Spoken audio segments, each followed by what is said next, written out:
Joe Rogan Podcast. Check it out. The Joe Rogan Experience. Train by day, Joe Rogan Podcast by night, all day. Jeremy Jones, what's happening, baby? Not much. Finally did this. Yeah, trying to run out. Yeah, man, playing you is a very humbling experience. I should tell everybody that Jeremy Jones, professional pool player, the team captain of the Mosconi Cup, which is the most prestigious international team tournament in all of the world of pool. But what I really enjoyed about talking with you for the last couple of days is you're a very smart guy, very interesting guy who has a lot of, a lot of interests in all kinds of different things. You're a very fascinating guy. That's why you're so good at commentary. Yeah, I guess so. Maybe just growing up watching all that stuff. And I think my parents, they had pretty vast interest, even though maybe didn't afford it all the time to be able to, kind of go with it. But, yeah, number 5 of 6 kids, you learn a lot of stuff. Well, it's just always been fascinating to me. The people that are really good at pool are some of the fucking smartest people I've ever met in my life.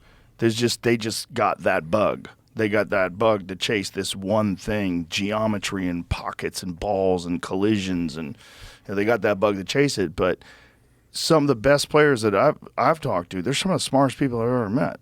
Oh, absolutely. I mean, that just tells you about the game, right? How much there is to it. And, it's just, it grabs you. And if you're paying attention to what goes on, it's like hardly ever the same thing. Yeah. You don't realize how much control you have. I thought pool was kind of like a game you played waiting on a bowling alley lane, prior to playing it. Right. I didn't know you could play it well. I didn't know you could play it for a living. There's movies out there and stuff, but, it just didn't seem real. When how old were you when you first started playing? Really playing 17. I was 17 years old. Yeah, I started late. I started really late. I was 25, I think. Somewhere around 24 or 25. Yeah. Yeah. I worked 2 jobs, and one of them we'd have a few beers on the weekends at a pizza restaurant, play poker with our tip money. And one of the guys would go to the game room and play pool. And he took me down there one day and kind of hustled me a little bit. We kind of knew each other like that. And the only thing I wanted to do was be able to beat him, Joe. That's what I wanted to do. Yeah, right. And so I quit one of the jobs. I quit the pizza restaurant, went and got a job at the game room so I could play for free. And, kind of the rest is history from there. Wow. It's a game that just sucks you in. I remember I used to go and play with my friend John, and we would go to this place, Executive Billiards in White Plains.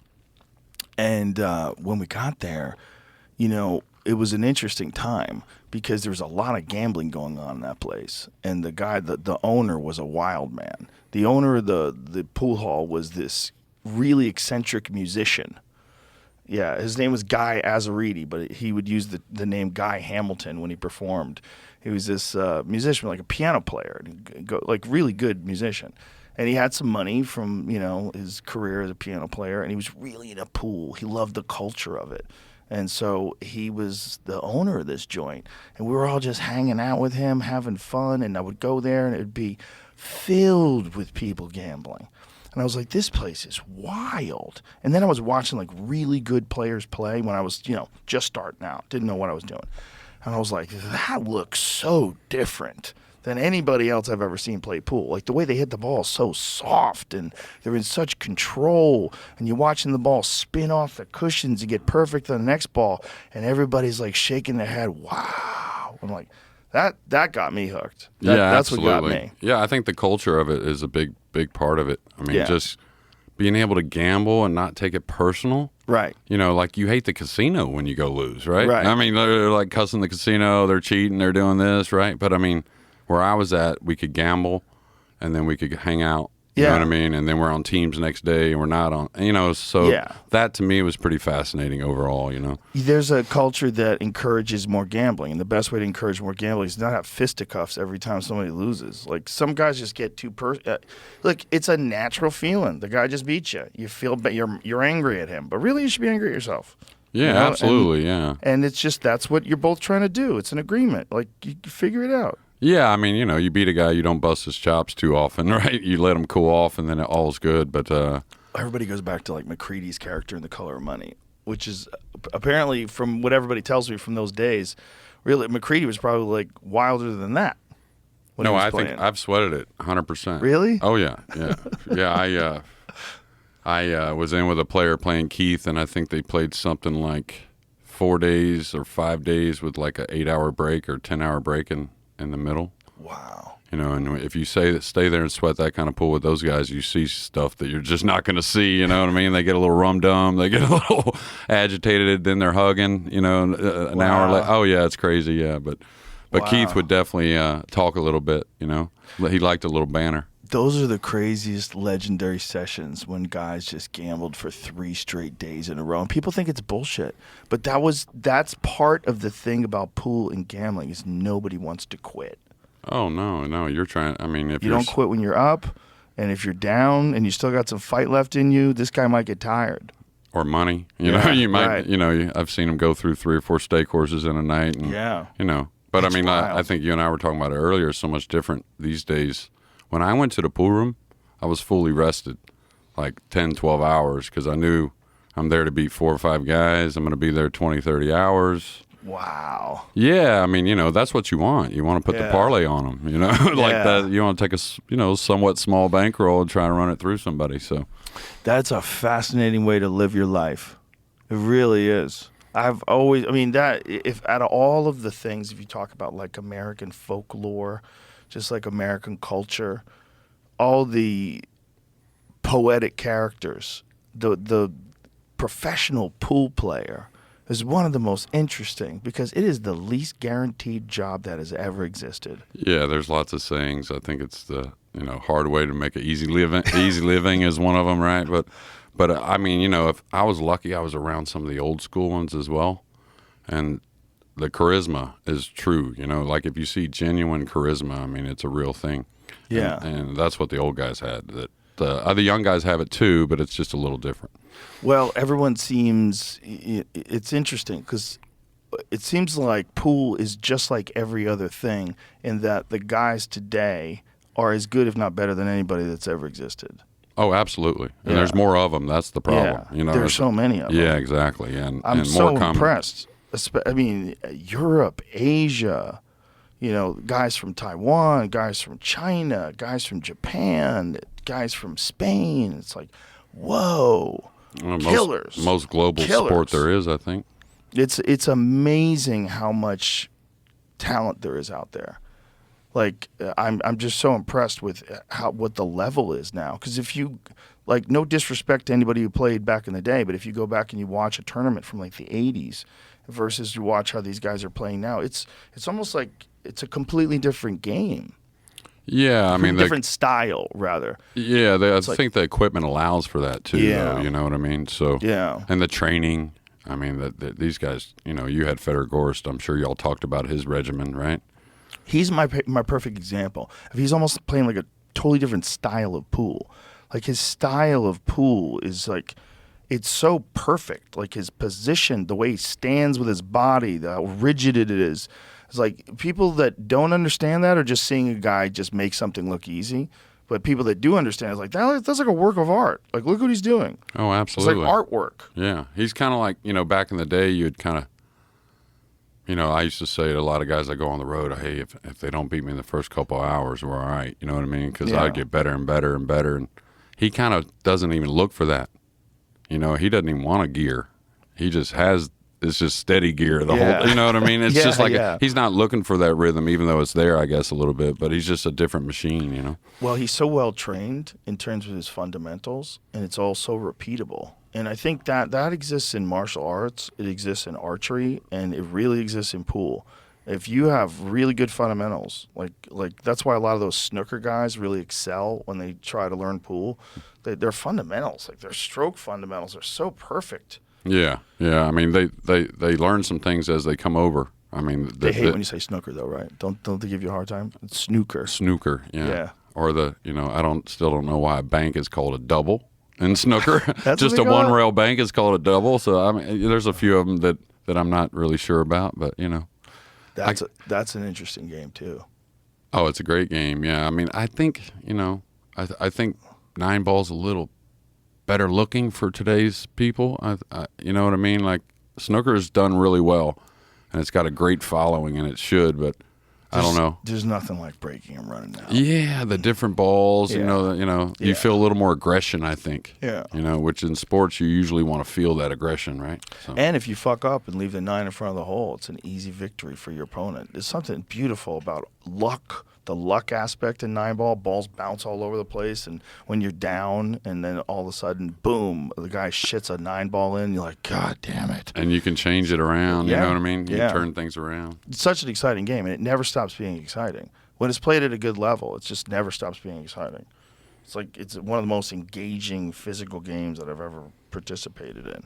Yeah, and you would think for a non-contact sport, the adrenaline gets way up there. I know. I mean, it's pretty intense. They've done heart rate monitors on guys, right? Oh yeah. Yeah. What's like the highest anybody got jacked to? Oh my God, a guy a couple of years ago, Max Eberle was trying to make the team, so we traveled to Moscow actually to play the Russian team, and we put him on there. I think it was Garmin that was the sponsor or whatever. And Max, I mean, some guys were 130, 125. Max was like 180, 175. I mean, it was unreal. Yeah. Oh my God! Yeah, and he couldn't play position at all. It was just one of those things. But Oh, he my knocked in God. every shot. Wow. I mean, I was super proud of him. Yeah, but Fundamentals. You could fundamentals. Max yeah. has picture perfect fundamentals. Yeah. Real straight Yeah. stroke. Been around a long time, and it was a pretty fun experience for Max. I was happy to see it. So when you were a kid, and so you start off working in this game room, and you learn how to play pool. Then, like, how long before you're just all in with pool, like all day long? Oh, it didn't take long at all, and I was kind of lucky, a little unlucky, but lucky at the same time, where my parents actually split up for like 12, 13 months, right? So during this time, I lived with my mom, and there's no chance I would have ever been a pool player if they didn't split up for that little period of time, right? So my dad just wouldn't have allowed it. And so they got back together, and then I'm graduating high school, getting out of school, so it wasn't really up to him. But I was pretty much first road trip right out of high school. Wow. Yeah. So what did you do, and how'd you do it?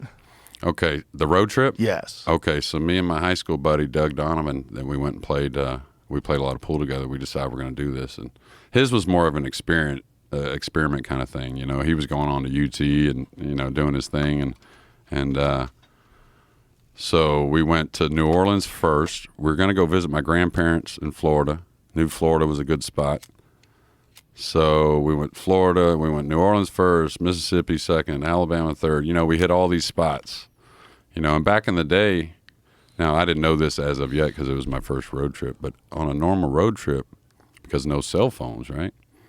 You go to like Waffle House when you drive in, you get you some food, you go get the yellow pages. And you literally go to where it says billiards in the yellow pages, and you just start going to the payphone and calling. And normally the bartender or whoever answers will divulge a little more information than they probably should. Like if the players knew, oh, yeah, she's telling me, yeah, Joe's a good player, and he likes to gamble at 9-ball. This guy likes to play one pocket, So you get a lot of information over the phone. And then you just go to those pool rooms and, start trying to get down. Wow. And how good of a player were you fresh out of high school? Well, a year, and I was real lucky. I had some really good players just kind of like come to the pool room and play me pool and do things with me and show me things. And I was a pretty good athlete anyway, so I kind of picked up things quick. But I played good enough to beat them on the way to Florida, Joe. But they were way too smart, and we were way too dumb to stop at the same pool rooms on the way back because they got us on the way. But they kind of knew how we played, you know what I mean? Brought some play. Yeah. Got us on a few gaff games, So we kind of went empty on the way home, pretty much. But Explain a gaff game to the uninitiated. So a gaff game is kind of like, 3-card, right? The shell game, any of those games, you're going to lose, and even if you're going to pick the right one, they start the song and dance again. That's how the shell game goes, right? So it's basically a game that you're just not going to win at. Like, give me an example. It sounds good, kind of like this might sound good to you, but you know better now, like 8-ball, taking balls off. that kind of thing. Or say we're playing 9-ball, right? And I might say to you, Joe, all you got to do is drive a ball to the rail, but I get break ball in hand playing 9-ball. You understand? Right. So I mean, if I'm basically playing the ghost, meaning Right. I'm going to try and run out every time. But until you start to see it happening, you're not going to believe it. You might go for that. You ain't even got to pocket a ball. You just got to drive one to a rail. Right. You know, there's tons of them.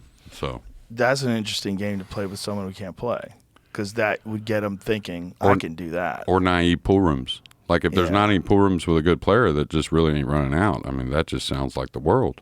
Right. You know what I mean? Right. That just sounds, all right, yeah, go ahead. Yeah. Exactly. I can drive one to a rail, that's for sure, but, you know.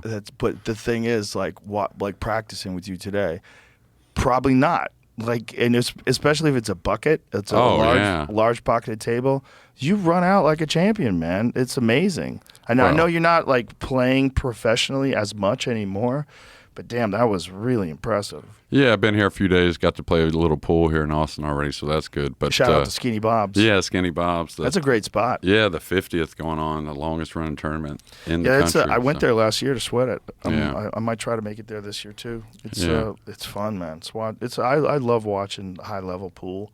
It's just and especially it's one of those things that I always said it's like an art form that only the people that do it appreciate. Yeah, and when you really get into it, you see different strikers. You know what I mean? The strokes are different. Mm-hmm. You know what I mean? A little bit. Yeah. You know, the position's a little different at times, different things, different breakers, different ways to win. You know what I mean? So it's attractive in that manner, I think. Yeah. No, it's just it's an interesting thing that there's different approaches. You know, some guys have like thick shafts. Some guys have little tiny shafts. Yeah, body types. Yeah. Right? We were talking about Kachi, unfortunately what happened to him recently, but this guy looks like, like built like Gronk almost. Not quite as muscle as He's Gronk. a big dude. Yeah, huge. And then you got, Little Co, who's one of your favorites that you said. Yeah, I love the Co brothers. 90 pounds soaking wet, maybe? Yeah, Ko Ping Chung and Ko Ping Yi are two of my favorite guys to watch because the way they play is so smooth. It's so controlled. Yeah. Like, it seems like he's never hitting the ball at different speeds. He's just hitting it at different places on the ball unless it's a very soft shot. Everything is just like this beautiful controlled stroke. Yeah, everything looks medium, right? Everything looks like right in the middle.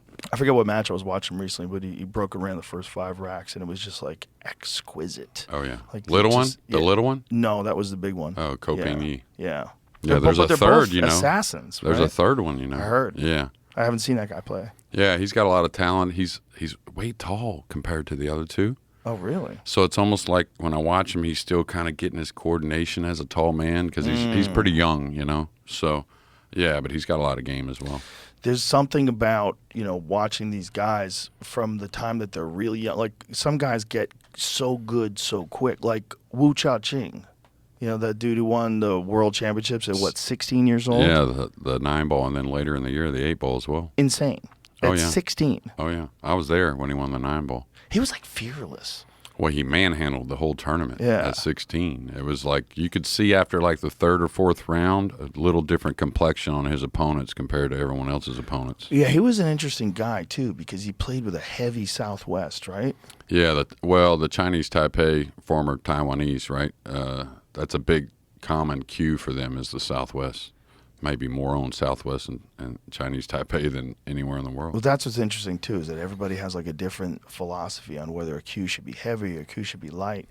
But what's to the people that don't know what the fuck we're talking about, what's so fascinating about it is you're trying to apply a certain amount of pressure to this thing that you're holding in your hand that you drive into a cue ball to get the proper amount of revolutions. And you're doing it across a whole table.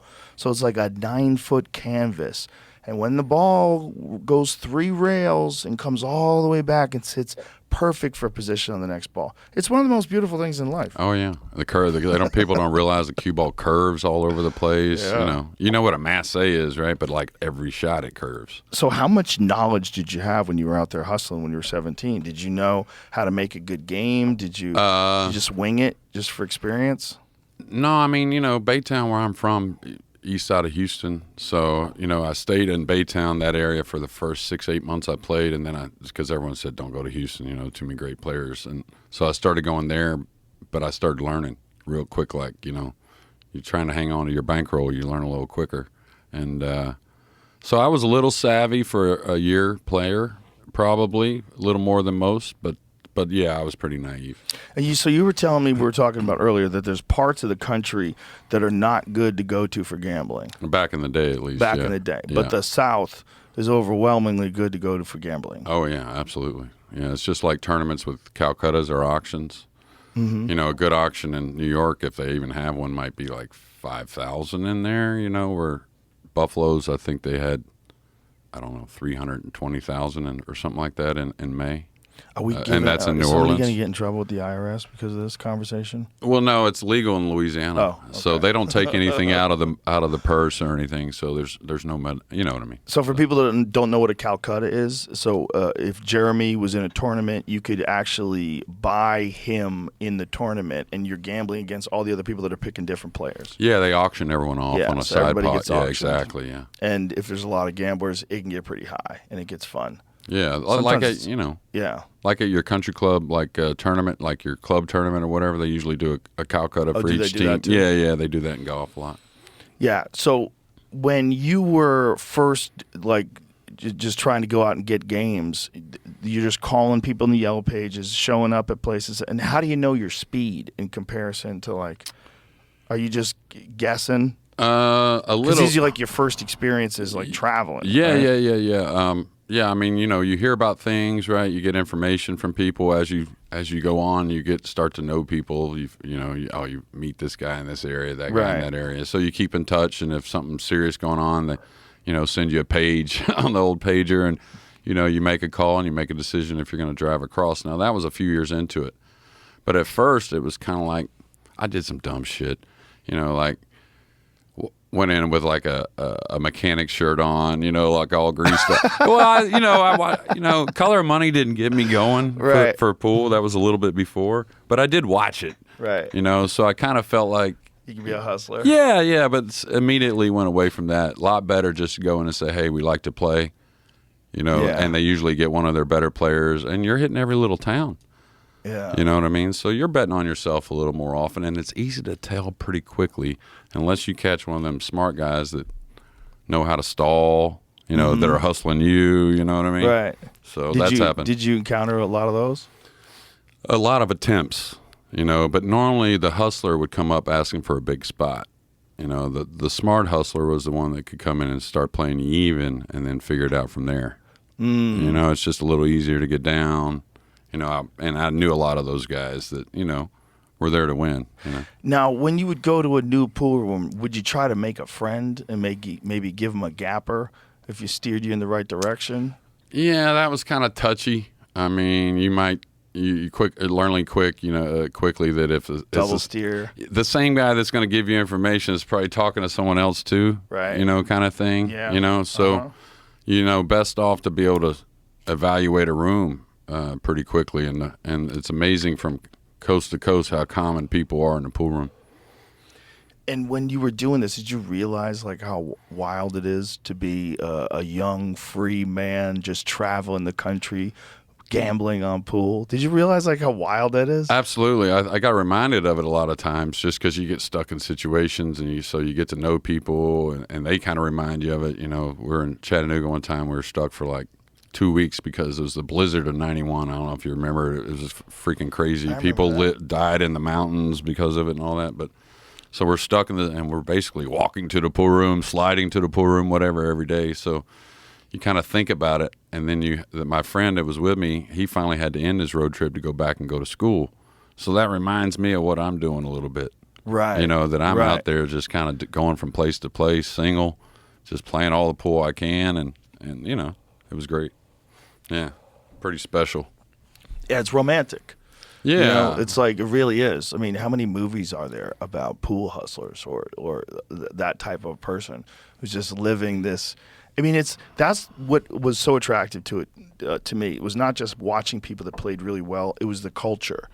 It was a culture of people that just weren't gonna fit in with 9 to 5. It was not an option. Yeah. These guys were wild people, and there were a lot of them were gambling addicts, and a lot of them were really fucking smart guys, and they were really good pool players. Oh, yeah. And they just couldn't deal with the regular world. They had to get to a pool hall.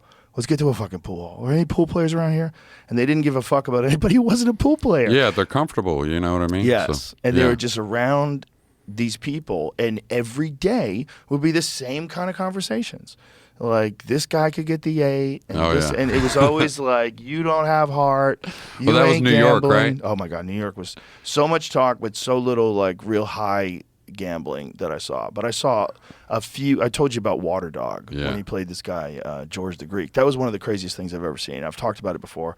So in brevity, he would do heroin in the bathroom, come out, sit on a chair for 20 minutes, just like gone, and then couldn't miss. It was wild on what you would call like a gaff table. It was a very tight table, and the shims were all fucked up. It wasn't perfect. Right. Like if you hit the point on the way in, weird shit could happen. Yeah, you could hit the ball well and it not go. Yeah. It was, but he was firing them in like it was a swimming pool. Oh yeah.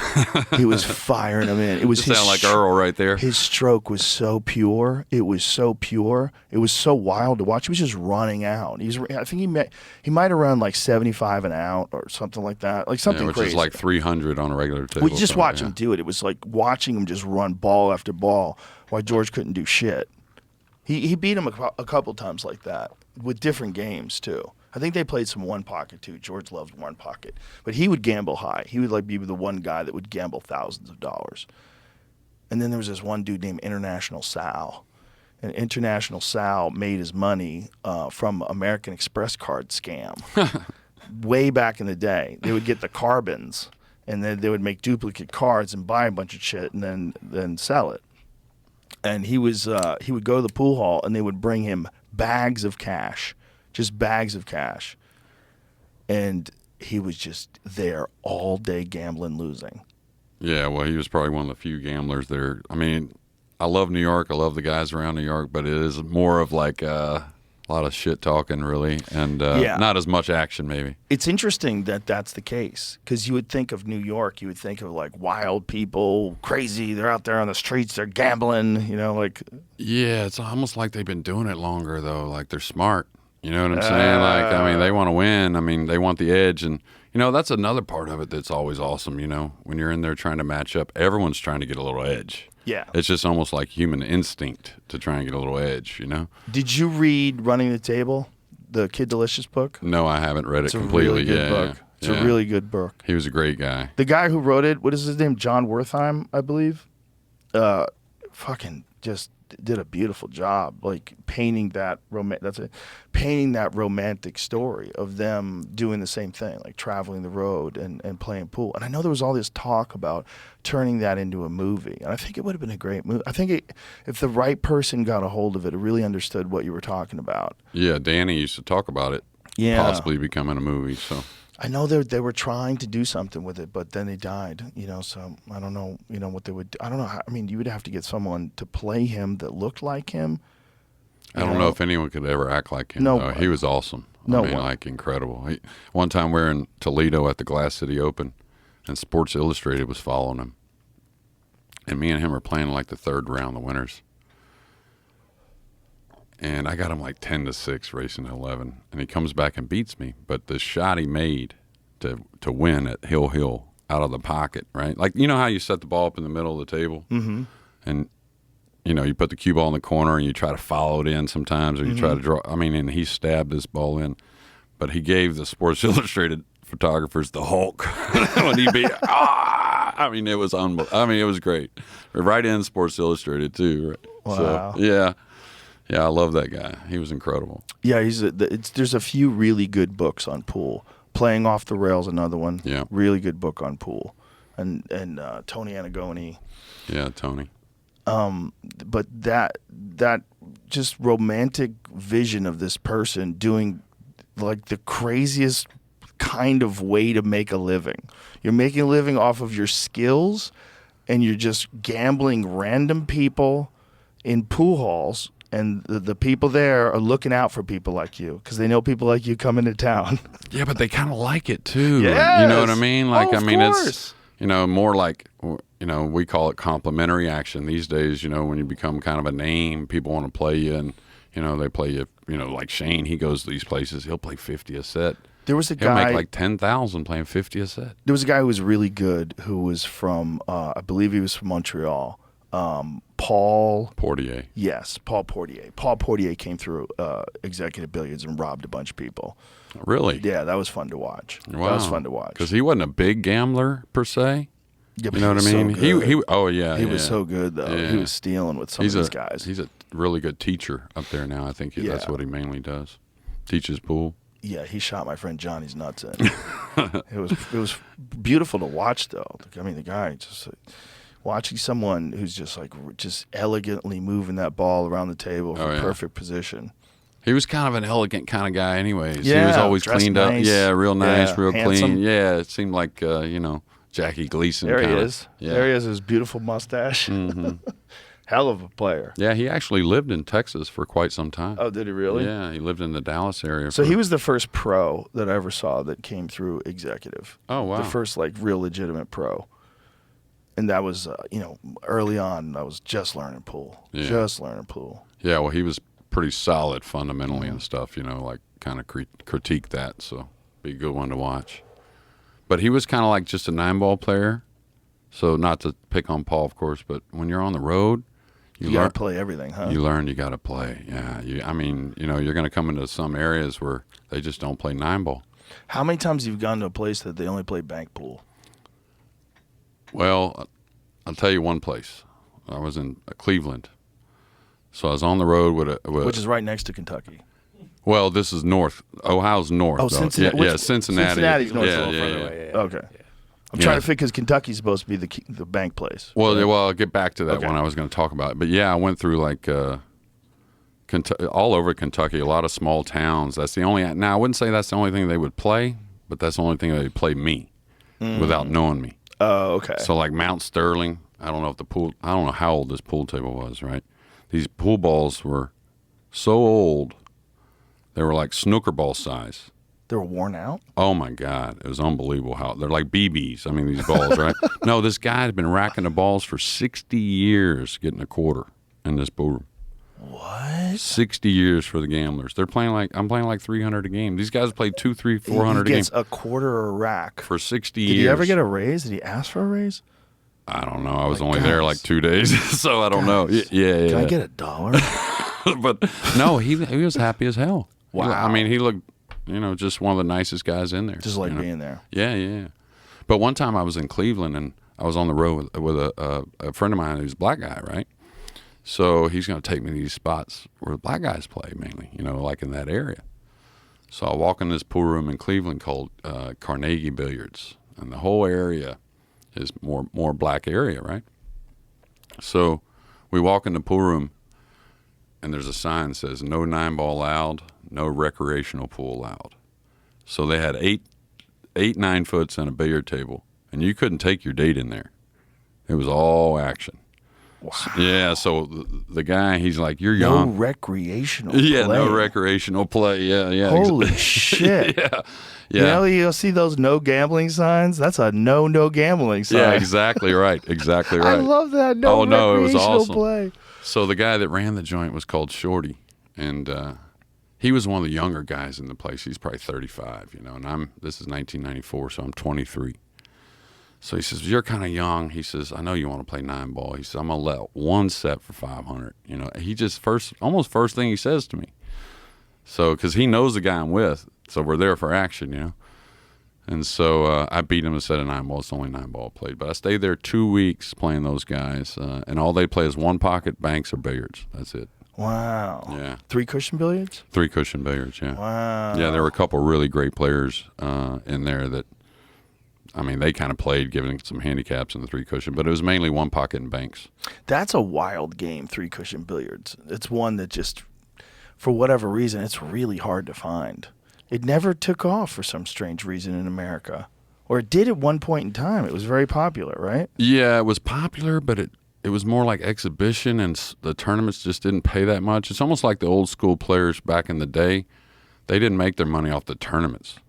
They made their money winning some tournaments and then getting sponsored and traveling the country for Brunswick doing these exhibitions, like Mosconi and Karras and all those kind of guys. Right. So, But now it's starting to take off a little bit because it's so huge in Korea again. Really? Yeah, big money they're playing for. Really? I mean, not like golf money, but I mean, 100,000 for first, 150,000 for first. Yeah, big money. Yeah. No kidding. And who's putting these events on? A couple Korean companies over there because it's always been big in Korea, right? It just kind of got rekindled again. So now, all around the world, really, they're having bigger tournaments. That's they're awesome. They're playing for 30s and 40s. That's good for first. That's 16 great. players. Yeah, well, I love that there's so many events now, because I watch so many of them on YouTube. Like, if you enjoy watching pool, I used to have a box of AccuStats VHS tapes. It was like this, like a washing machine box filled with Pat Fleming's tapes. And I got rid of all of them now because you just fucking get everything on YouTube. Yeah, everything's absolutely. on YouTube. Well, I asked this question. You might know. Is there any more streamed sport in the world than pool? It's streamed constantly. I mean, but so many different ones so as many well. different ones, right? All these different like, pool rooms, like Oscar's pool room, Hard Times in Sacramento, just streamed that tournament. Yeah. I was saying I was watching Tyler Styler and Shane play. Yeah, let alone great players. I mean, the next level down, other tournaments. I mean, just right. It's amazing to me. I don't know of other sports. I don't watch them like that. I mean, I'm a sports guy, but maybe what you're into, some type of MMA or some type of martial arts or something, maybe that's streamed a lot. They don't really stream that often. I mean, there's only like big events that stream. There's UFC, there's Bellator, there's I guess you could probably get PFL on some sort of streaming device too, right? It has to be, right? And then one championship, I think you can get that streaming too. But I feel like there's so many multiple pool events that are happening like simultaneously. Oh, platform after platform, really. Yeah. I mean, there's a ton. I mean, there's no more, I don't think, that I've ever heard of or seen. I think it's the internet. I think the internet sort of rekindled it in some people. And I also think it got a boost during the pandemic because people started playing again. Oh, yeah. Yeah. I was talking to you about pool table sales and whatnot during the pandemic. It was through the roof. And along with that, I mean, you're going to just get a percentage that like it, and once they start liking it, they're going to watch it. So start if a kid to know people, right? gets really good now, it's actually a legitimate career path. But when you were doing it, you're just a wild person. You're just out there doing wild person things. Well, it kind of made steps for me. I mean, I kind of, like I said, I never knew you could make a living or play good pool. And then it kind of, all right, I can make good pool. I'm actually making, cash money, pretty good overall for the year. And then I started playing some smaller. I never really had a clue of playing professionally still. It kind of crept up on me. When did that happen?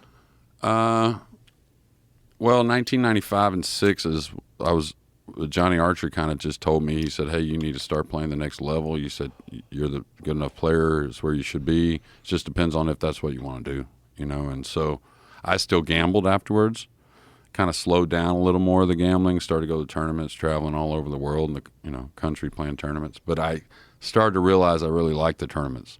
That's a different pressure only knowing you can't, just flip the coin again. Yeah. So especially because the first year, I think I played 7 tournaments and I might have won one match. Really? And I could beat most of the guys I was losing to. Now, the first draw was hard because I wasn't a seeded player. So I was Efren, Lou Ott, Johnny, Kim Davenport, all those guys. But on the loser side, I lose matches to guys I'm supposed to beat a lot of times, but I was a different nervous. So I was really intrigued on getting through that. Getting to where that wasn't a problem, whether I won or not. It's a different nervousness than gambling? Oh, 100%, yeah. Gambling, I don't recall ever starting off nervous. Only I take that back. Now, if I only had a couple barrels and I was on the road, you know what I mean? Right. And that's happened several times where, let's just imagine now, this is a true story, even smaller probably, but let's just say I had $100, and that sounds crazy to be 1,000 miles away and you only got $100. And a guy's trying to say, come on, I'll play you some 100 to game one pocket, right? And I'm trying to get him to play for 50 so I can have 2 barrels, and he's just insisting we play for 100. Yeah. So now I'll start off a little nervous knowing I got 1 barrel, and if I quit after one game, it looks real bad as far as the action. And but I've had to do that a few times because percentages say I'm supposed to beat this guy, and pump up. Oh. Yeah. Percentages say. Yeah. But, I mean, that's the difference. But, I mean, overall gambling, I played races to 5 for 5,000. I played The biggest set I ever played was like 38 Gs, but I wasn't nervous at all. Really? No. I mean, I knew the person I was playing. We probably had history of playing before. You know what I mean? I knew what to expect. You know, generally it was one pocket more. Just wasn't as much big 9-ball back in the day, you know, unlike today. But yeah, the tournament's totally different. And like you go up the scale, like Mosconi Cup, it's off the charts. That's why it's so impressive watching someone just break and run 5 racks in a row in a tournament. It's just perfect precision. It's because you know the control that's involved and all of those little fine movements. And oh, yeah. But that's the thing, though, when they heat up a little bit, you know what I'm saying? They start to forget about it a little bit more. They start to play better.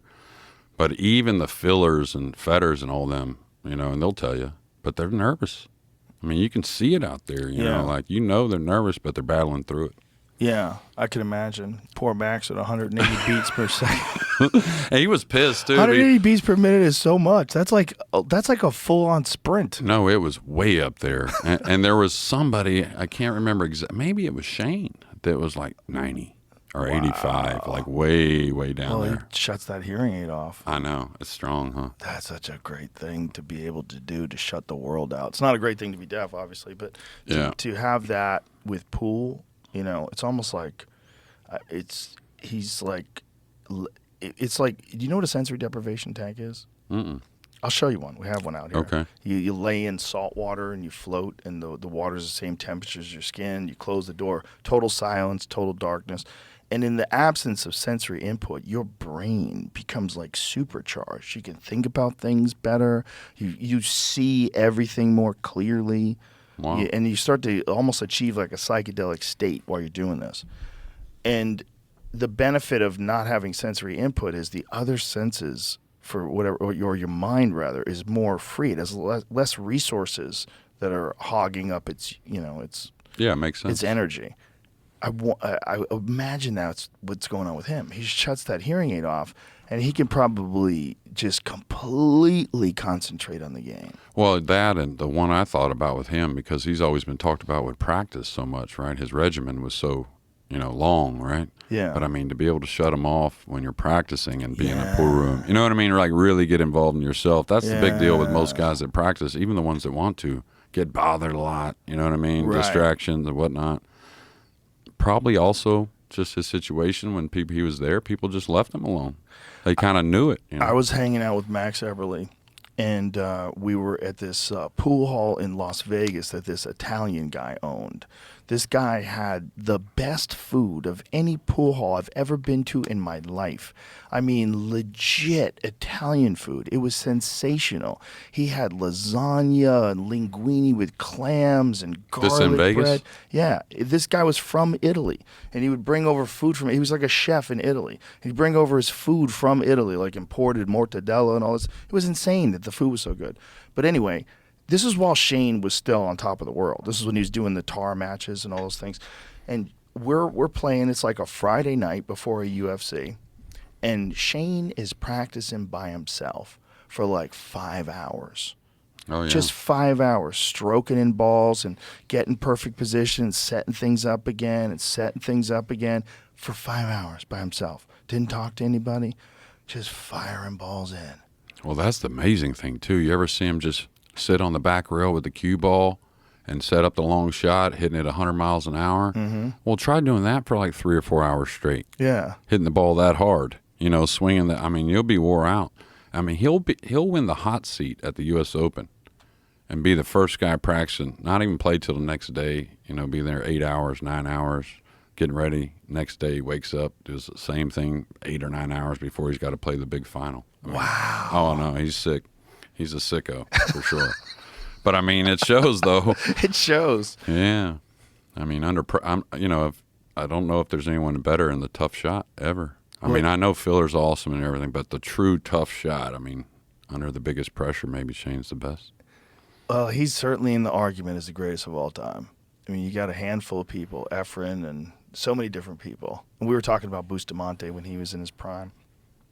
But the thing about all those guys, like, like when you go back to like the early days of tournament play and Efren Reyes and the Filipino invasion, like that was all gambling. It was all gambling. Oh, right? 100%. Which is yeah. one of the most exciting parts of the game of pool is this illegal aspect of it. Well, I mean, it's like such a it's not illegal everywhere, but in a lot of places it is. Well, but as soon as someone bets on the side, it becomes illegal, I think, is how it works. Oh, well, then it's illegal In every Texas. single goddamn time. Right. But if if me someone and you bets on the just, side in Texas, yeah, that's Oh, that's no. a form of racketeering or something. Yeah, something like that. Yeah, yeah. But Efren, you know the story. you can't even make a bet with your friends. Like, what if you and I were playing? No, me and you are supposed to be able to play, and we Right. could bet $1 million, Okay, and it wouldn't be a problem. but Jamie couldn't bet on us. I think that's something. That like, yeah. seems- Or if there's someone taking a percentage of some sort. That seems kind of like the poker. Y'all got the legal poker around here, right? I do not know. I don't play poker. Yeah, well, they got the legal poker rooms, but they charge like pool time, like by the hour, so they don't take any money out of the pot. Interesting. Yeah, so it's legal now. That makes sense. Yeah. That's not a bad compromise. Yeah, it's but okay. I feel like not being able to bet on your friend is un-American. We're definitely not Texan, that's for sure. You know what I'm saying? Like if you're gambling with somebody and you're playing someone, I'm like, I got money on Jeremy. If I say that, that's illegal. If like you were just making an agreement, I two think people, so. Yeah, I think sounds so crazy. I'm pretty sure. That sounds so crazy. It happened once in Houston, like right before I started. Actually, a couple times, but once in Houston at a pool room that I frequented, like a year or two before I really started going there. Right when I was young, they didn't take the guys that were playing. They took the guys that were all betting on the side. Oh my God. Yeah, is that crazy? Yeah. Meanwhile, how many people are out there getting robbed? For real robbed? Yeah, right. How many people could you have been arresting instead of like finding people who are gambling the wrong way? Ugh. Yeah, there's a lot of those, right? Yeah, it's just it's such a like, and like I said, those two books are great at depicting the romantic aspect of it, playing off the rail and running the table. But to have actually lived that life, to actually be like, when did you come off that life? Like when did you stop like traveling constantly and like town to town kind of thing. Yeah, probably around 98, 99, I really jumped up in the rankings. Started being able to get like real sponsors, paychecks, stuff like that from sponsors. But I still didn't quit gambling. I still played plenty of people. It was just kind of like, it wasn't spent a lot of time traveling, like waiting around. Like you might go somewhere, if you know it's a good spot, like somebody sent you there, hey, they're gambling, but it might take a little time, get to know you and whatnot before they're comfortable. You might stay a week, 2 weeks, 3 weeks at a place. Was there the fear that you entering into professional tournaments would knock your gambling? Because people would know that you... By this time, everyone knew. I mean, it didn't take long before a few trips I went by my middle name.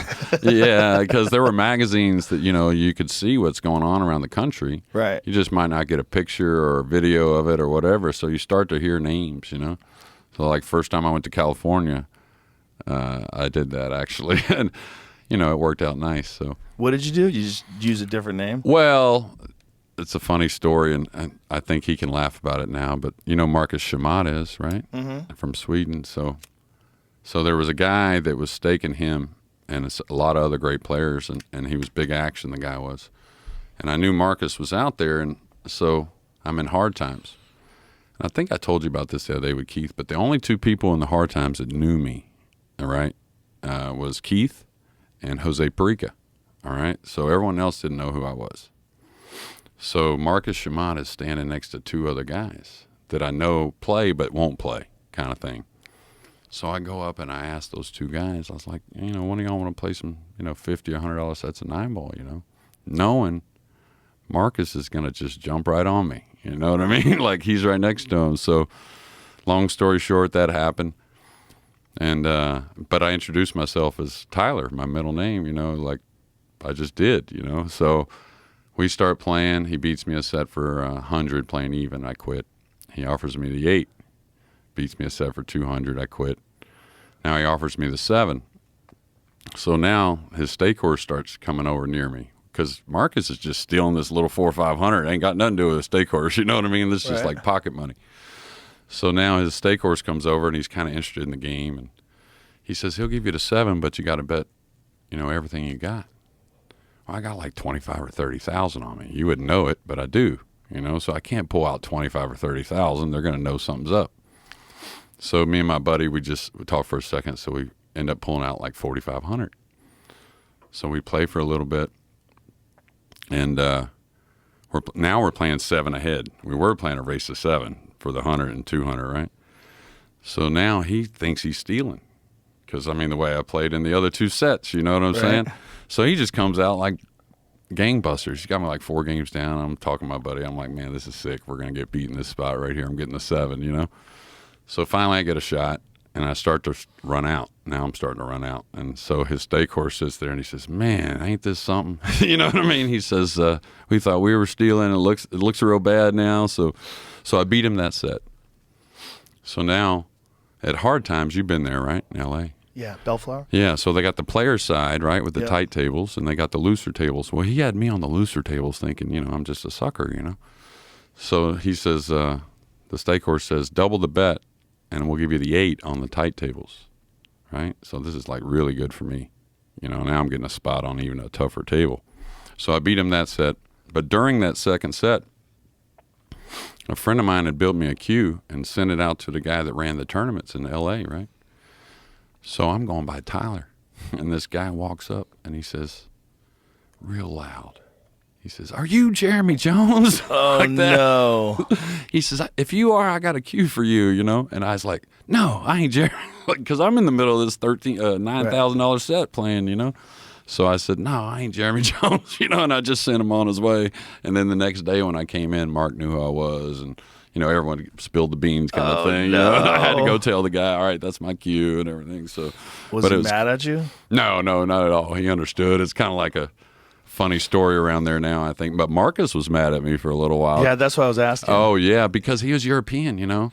And it was just kind of like, you know, if someone got me like that, you know, it's going to sting, but it's going to be more like, all right, touche kind of thing. You know what I'm saying? Later on, you know, we're going to laugh about it and stuff. But it's almost like if you first beat Efren, he walks by you, but he don't say much to you for about a month or 2. Really? You know, oh, yeah. He's got to let that wear off a little bit. But it took Marcus probably about a decade before. It was bad, yeah. So when he beat you the first 2 sets even, were you hustling a little? Well, I might not have put forth my best effort, but he played real good. You know what I mean? Yeah. He was just, all right, let me pick up this 400 or 500 Were you get out of purposely here. trying to set something up? Well, you know, I'm definitely not trying to win for 200. You know what I mean? Like his stake horse, who now is actually, after that trip, became a real good friend of mine. You know, at that time, he was known, you could beat him out of, 40 and 50, 1,000, right? So you're not going to start off doing anything like that for 200 or so. So when you first start playing, you play good, but you're not really bearing down. Right. So you're showing him that you can play a little, but you might miss some shots that... Plus, I wanted to see him play. Right. You know, I heard the name. Right. I kind of wanted to really see, because eventually to Right. beat him out of the real money, it's going to be playing even. Right. You know what I mean? Because he's another great player. So that eventually was going to happen, but Marcus ended up having to leave the country for his visa got shortened up or something like that. He actually ended up leaving the next day. But I stuck around for about a month. In these other countries, is there a lot of gambling going on? Obviously in the Philippines there is. But is there a lot of gambling going on in these other countries where all these players are emerging? Some of Asia, for sure. Southeast Asia especially, I think. Thailand, like you said, Philippines, Indonesia. Europe here and there, not a whole lot. Not a whole lot at all. And I think it's more of the stake horse kind of situation. It's just not the mentality. There's not stake horse. People aren't just thinking, oh, let me go put somebody else in action for thousands of dollars and give them half. It's just not your everyday thing. One of the fun parts of American pool culture, the stake horses. Oh, absolutely. They're some of the biggest characters. Yeah, it's wild, crazy people with tons of money. Yeah, and how they got it. Yeah. Yeah, and they're interested in gambling on pool. Yeah, I've been paid in buried money quite a few times. Really? Oh, yeah. Oh, Really? yeah. It Dig it stinks. It stinks, usually. Really? Oh, yeah. Not nice. Wow. The whole car stunk. Yeah. Really? Oh, yeah. Real bad. Do you think there's like bodies next to the money? I don't think so. Why did it smell? Just mildew and shit? Yeah, I think so. Yeah, I'm talking about, I think this has been there a long time, 30 years. Money. Yeah. There was a guy one time we were in South Carolina. It was another place that I frequented in the summers, especially because we gambled at golf. But this guy, Frank, and he was a great, great guy. And he was coming in overalls, didn't know he had a penny, but he staked a lot of players, and he did a lot for the pool community. So he comes in one morning because we'd all meet at the pool room about 10 a.m., and we'd all make a golf game. Then we go out to the golf course, gamble golf, come back to the pool room, and make pool games, right? It was awesome. I mean, the whole summer was like this. So this Frank comes in one morning, and he looked real upset, and he never looked upset. Always happy. Even if he lost, he was happy. And so I said, Frank, what's wrong? You okay? He said, I come out my back door, and I saw one of my bushes dug up today.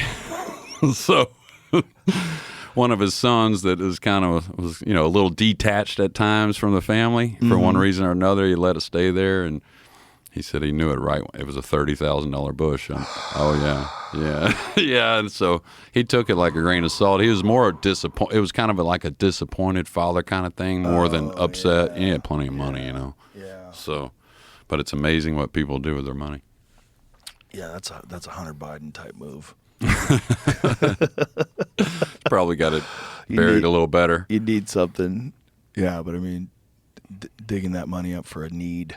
Oh, yeah. Yeah, that's it's just the kind of people that would go to these places and look forward to matching these guys together. Like that was always it's a famous story that's in the Running the Table book about Chicago billiards. Did you ever go to that place? It's in Connecticut. I don't think so. Chicago billiards was owned by this one eccentric millionaire who would encourage gambling. And if no gambling was going on, he would put money up for guys to play. He just wanted action constantly. They had dorms there. Like people would they had beds in the back. People would sleep there. Cots. Guys would come in, stay for days. Oh, yeah. Well, that's, just like poker games, Houston had a big underground poker scene. And the same thing with pool rooms. If you have a guy that owns the poker room that's action, that's the best games. Yeah. I mean, they're putting the money back in play, and the same thing with the pool room. If the pool room owner's involved, yeah. I mean, he's going to have players around. He's going to have options usually, and that's some of the best spots for action. I remember I was watching this guy play, and he just got off the phone, and he said, my wife just told me if I don't come home now, I'm getting a divorce. And he goes, rack the balls. I've heard that in so many words before. But he said it out loud. He was rack the balls. Yeah. He was like, we're going to keep playing. Oh, yeah. It looks like I'm getting divorced. Not the first time she's told him that, probably. I mean, it's just too addictive. Those places are too addictive. I couldn't wait to get back to them. When I'd go on the road and I'd do stand-up, couldn't wait to come back, get to the pool room. What's going on? Oh, yeah. Who's playing who? What's happening? Yeah. You Knew know? a lot of truck drivers that played, got to play all over in different places, But the one thing about pool, you really, even if you don't around the gambling, it's hard to leave totally the game. I mean, it's good to hit the ball well. Yeah. It feels good, you know what I mean? It's just like golf, they say, when you hit it well, it feels good, right? So Have you ever considered writing down some of your road stories? Oh, yeah. Putting together, like Danny DiLiberto has a book out. Yeah, there's a good friend of mine, Harley Bryan. I think I was telling you a little bit about him the other day, but he's like a legend guy. And I tell him all the time, I'm like, this is like the best book ever if you just tell your stories. He was raised on a riverboat. His like Porky's, you know what I mean? Yeah. Like like that's what his dad owned two of them in Jacksonville, the only two, like just the stuff he was raised around. Then he was a great pool player around, Jimmy Karras and Mosconi and all those guys. He's 84 now, I think. Yeah. But yeah, it'd be good to put the pool stories down. There's a lot of them. That's one of my favorite expressions is a riverboat gambler. Oh, yeah. Those type of people. Yeah. Oh, he's one of them riverboat gamblers. Just wild people. Well, people around the water. I don't know what it is. I'm from there too, Baytown, like right on it. What do you think it is? It's a very carefree kind of, once you don't bathe for a week, kind of figure out you ain't got to that often again. I don't know. I don't know what the mentality is, but why is gambling so prevalent in the South? That's what's fascinating to me. Like, why is it so a part of the culture? And even in things that are illegal, like rooster fighting and shit. Like, oh yeah, gambling is like so pervasive. Yeah, you would know more about the North than I would, but maybe the faster paced. I mean, we always just said it's kind of like California, a little bit the same. They're real smart and they play well, and they're not just going to take much of a beating. And the thing is, even if you play well, the difference. A lot of people, like I used to get accused for wanting the best of the game, which who doesn't, right? Right. But people would mistake that also for someone who could play well under pressure. You understand? If you play well under pressure, it looks like you got the best of the game. Most people can't. So even if you beat them playing really well, so it's hard to make another game off of how you just played because you played really well. Like that's hard to do all the time playing pool. You know that, right? Right. So I've seen guys try to match up for hours. Oh, for yeah, hours. Give 100%. up, come back. Give up, come back. Oh yeah. And then finally, oh my God, they're racking the balls. They're racking the balls. Yeah, it's but happening. I go to senior centers, right? Sometimes play pool with some of the older guys, or I have a lesson there, or something like that. They talk a little shit without any gambling, so you know what I mean. So, and some of it goes way back. Like it's pretty nasty stuff. So. Oh, really? Well, I mean, kinda. I mean, they don't know me from Adam talking about something real personal from 25 years ago. That's hilarious. Yeah, it's pretty funny. So. I think the barking in general, being somewhere you're allowed to bark a little bit. Yeah. Well, it's just a part of the fun of it all. It's like wild things are happening.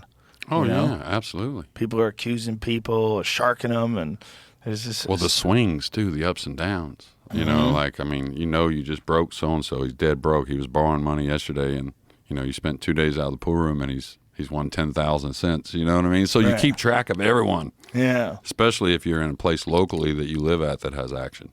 You always want to know what's going on a little bit, And for people that don't understand the allure of this, you're constantly engaged in some kind of competition. It's constant happening. Oh, yeah. And it's endless. Yeah, it's endless. Yeah, it ain't, basketball, what are you going to do? You're going to go shoot free throws maybe, or maybe play one. I mean, this is endless. The pool games and the handicaps, the partners. There's no season. Yeah. Y'all two could play me. Yeah. We could rotate. Yeah. I mean, it's just all kinds. So. Yeah. Have you ever sat down and try to like write out some of these stories? Not really the stories, no. I've written some stuff for teaching because I do a lot of that, right? And it helps to write it down, yeah, for sure. But no, not the stories. Probably should. You definitely should. Yeah, I think I'd want to know somebody though, like really trust putting it in someone else's hands. Right. Someone's going to come across have an with author. Give it the right climate, whatever that is. I'm not sure what that is yet, but maybe we could just record some of your stories. Just record some of your stories and make YouTube videos. That might actually be even better than a book. Well, some of them are pretty crazy. Give me a crazy one. What's the craziest one? I can't tell you probably maybe the craziest. I'll tell you later on the craziest ones on there. But let's see. So one time I was at a tournament in Mississippi, and to get on with this, I won the tournament. Tough tournament. Johnny Archer, all the great players, and his bar table. So I won like 8,000. So by the time I won the tournament, I think I was about 25,000 losers in the casino. Okay, like terrible trip. I mean, I wasn't even trying. You remember Tony Ellen? Yes. So he was 20 minutes late to get a steak dinner at the Horseshoe. It cost me about 12,000. I went down there and said, let me just pitch 300, and they just pounded me, right? So I got the tournament money after winning. It was 8,000. Went straight to the cage and cashed it. Went straight to the blackjack. Yeah, I had it about 10 minutes, so the 8,000 was gone. And so this guy that was playing there, his name was Frank Seals, and he was a legendary stake horse. And he used to stake CJ when he was a kid and a lot of players throughout the years. And he said, hey, if you're ever bored, you want to come up to Morristown, Tennessee, I got a kid, I'll let you play if you still want to play, I like the way you gamble is what he said. He watched me play blackjack, blow all my money, right? Yeah. So, yeah. So, I told him messing with him. I said, you ain't dealing with me no blackjack up there if I go up there. So anyways, I go up there. So he's got this guy, Mark Owens was his name, good player. And real high gear. Maybe not the most steady player, but real high gear. So we're playing. We start off playing races to 9 or 10 or something for 1,000. So long story short, I got him 10,000 loser. Okay. And it's because we raised it and whatnot. And so now the whole town, this is a small town, okay, just up in the northeast corner of Tennessee. So the whole town starts coming in, and this is their hero. So my buddy starts taking bets on the side, you know. So now I got him 10,000 loser, and he says, we want to play a set for 10,000. This is what Frank says, the stake horse. He says, but we need to call 8. You know what the call 8 is, of course, right? So I said, okay, yeah.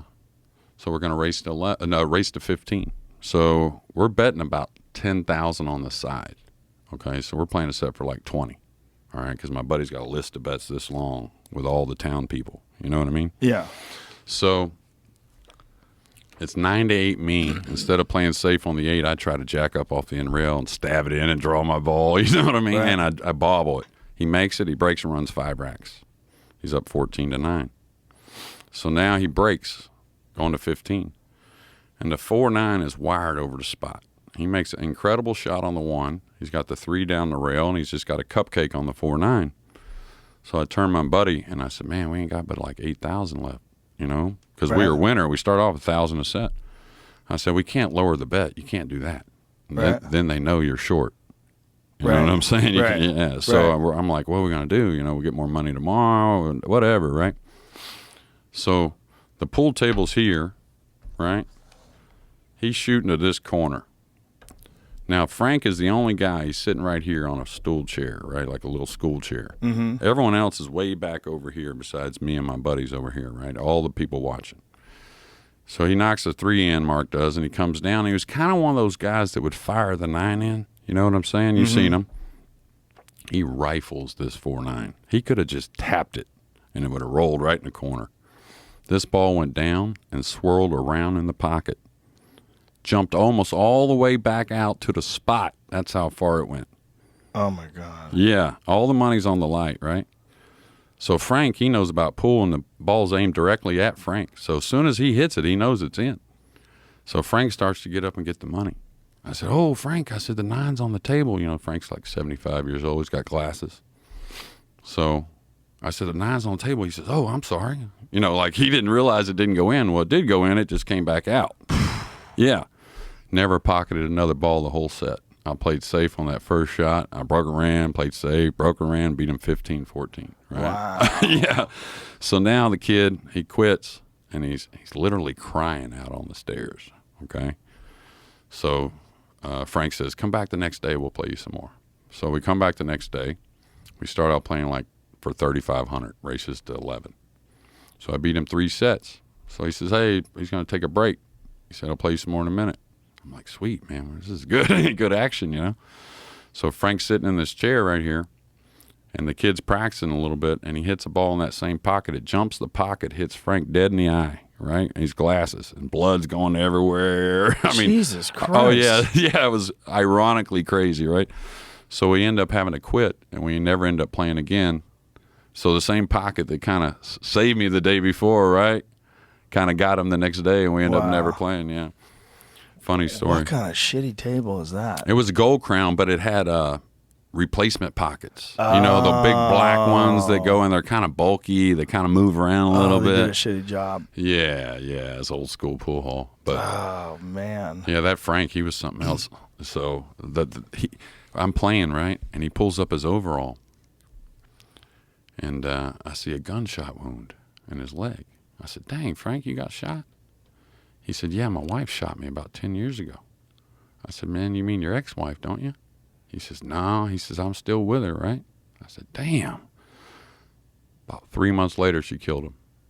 Wow. After I played it. Yeah, same lady that shot him 10 months before. Oh, my 10 God. She shot him dead? Dead. I think she did 6 months in a mental place, and then she's out. So. Oh, my God. Yeah. 6 months? 6 months, that was it. Yeah. That's it? She shot him twice? Oh, I think it was Did he like... not tell about more? I think it was like 5 of them in the chest. Oh, when she killed him? Yeah. Oh. Yeah, she was... Remember I was telling you about that buried money? Yeah. Frank gave me some of that buried money. Did he? I think he was kind of like a numbers guy. You know how they run the lottery out in the country on their own and stuff? Yeah, I think he did like stuff like that, so... My grandma was involved with that. Yeah, that's a big thing in the Northeast. Yeah, the numbers. Yeah. Yeah, that's another thing. People look forward to that kind of gambling. I just don't like restrictions on gambling, and I know people have problems with it. I really do. I've met a lot of people that are like degenerate gamblers, and it's horrible to see. Oh, yeah. They get so addicted. They're so fucked up, but it's still fun, and especially with pool, it's really fun. I mean, you're gambling on a game of skill, you know? Yeah. Well, I've rarely seen where someone got their life messed up, really. I mean, don't get me wrong. You might not have the best relationship, Right. with your lady, if you're gone all the time for days at a time, right? But as far as, like, financially, really, I've seen it in other kind of gambling and whatnot. You've seen that, I'm sure. Oh, yeah. Yeah. I've seen it in all kinds of sports gambling in particular. Yeah. Did you ever see that movie, Uncut Gems? Yeah. Adam Sandler movie? Yeah. What a great Yeah, fucking really movie. good. What a great Yeah. movie. I like him in serious roles a lot. So. I never saw him in one before that, Yeah. but that one is so good. You get so much anxiety watching that. You're like, don't do it. Yeah. What are you doing? Yeah. What do you do? But we know guys like that. Oh, absolutely. 100%. Yeah. 100%. Those are real guys. Oh, 100%. And it's amazing because usually they get a hold of a big number and it still doesn't matter. No. You know, like, I mean, it used to be like, all right, they got a hold of 30. Yeah. How long are they going to hold on 30? They got a hold of 60. They want Now- that juice. Yeah, but I mean, same guys, I'm seeing them get a hold of 500s and 600s and still going and losing it all. Yeah. Quickly. Yeah. Month, 3 weeks. Yep. I'm like, well, I mean, I went broke tons of time. I mean, I'd tail between the legs coming back home. But, I mean, I'd leave with like 3,000, Yeah. 4,000. And normally odds are the value I was going to come back pumped up. Sometimes I came back broke. But it wasn't like, like that. I was watching Dana White gamble in Vegas. He was playing blackjack, and when I got there, he was down 600,000. Oh, yeah. Yeah, And he wound up winning it all back and plus 600. Oh, yeah. But like, gee. Like the guy we were talking about earlier with the IPT. Yes. He used to like that real high dollar baccarat, 20, 30, 1,000 a hand. 40. Yeah, it goes fast. Oh boy, it does. Yeah. That's just so crazy. But I guess when you just have like fucking shit tons of money, and that's the only way you can get excited. Like, it has to be dangerous. I don't know. I think there's got to be a hypnotism. I mean, they obviously aren't going to go broke, right? Right. So I mean, maybe. Well, I hope not. Yeah, But- I mean, look, it could happen if you just get really wacky and keep going. Yeah, absolutely. I mean, you could get yourself stressed out about it, I guess. But I mean, I mean, it I don't know hasn't if happened to the people that I know, but it could. If I had $1 billion, though, I think if I like playing blackjack, maybe 1,000 hands just going to be just as satisfying. Just maybe be pool player. I don't know. I don't know, Jerry. Maybe my mentality. I don't know. I don't know, Jerry. Because I used to think play you a got lot higher than 1,000 a hand. a couple of whiskeys When in I didn't. you. Yeah. Oh, 100%. Yeah, a couple of whiskeys in, you might be betting 150,000 a hand. Yeah, maybe. Let's maybe. go. I will raise my bet if I get one. Yeah, that's what I'm 100%. saying. That's Yeah. pool room mentality. Yeah. It's the only way to win, really. Yeah, yeah.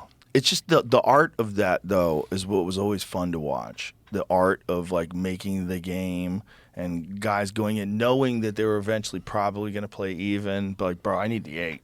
I need the fucking 8. I Yeah. need the breaks. I need this. I need that. And it's this banter back and forth and everybody circling around, watching this drama play out. Yeah. And you're trying to figure out who to bet on. Yeah. Because you can't just sit on the sidelines waiting for the nut game. Yeah. You won't get any action. It's like a poker guy. They know he's got aces of kings if he moves all in, kind of like thing, right? And there's So- also an understanding amongst guys who gamble with each other on a regular basis that I'm losing money to you, you're losing money to me, we're all good. You Yeah, know? absolutely, yeah. There's a little going this way, a little going that way. There's very rarely were bad feelings after guys would lose money gambling. I mean, some guys get pissed off at themselves, or some guys, but Yeah. I mean, areas were different, I think, and maybe you noticed it more, but like Houston, where I was from, it was just gambling was gambling and personal was personal. It was the most cut and dry I had ever been around. and so- it was cut and dry, sort of in the culture, like as you were coming up. Yeah, Everybody absolutely. did it that way. And, Absolutely, yeah. Yeah. Whereas like Dallas, we always called it more nitty. Oh, Like, right. but, it just was more nitty. It wasn't necessarily nitty. It was just more nitty, More nitty than Houston. Than Houston was, Nitty yeah. is someone who's like you're very conservative in your gambling. You're just Yeah. trying to fire one barrel at you. Yeah, you know? if you lose, you're out of there. Yeah, exactly, Where'd yeah. that term come from? Nitty? Yeah.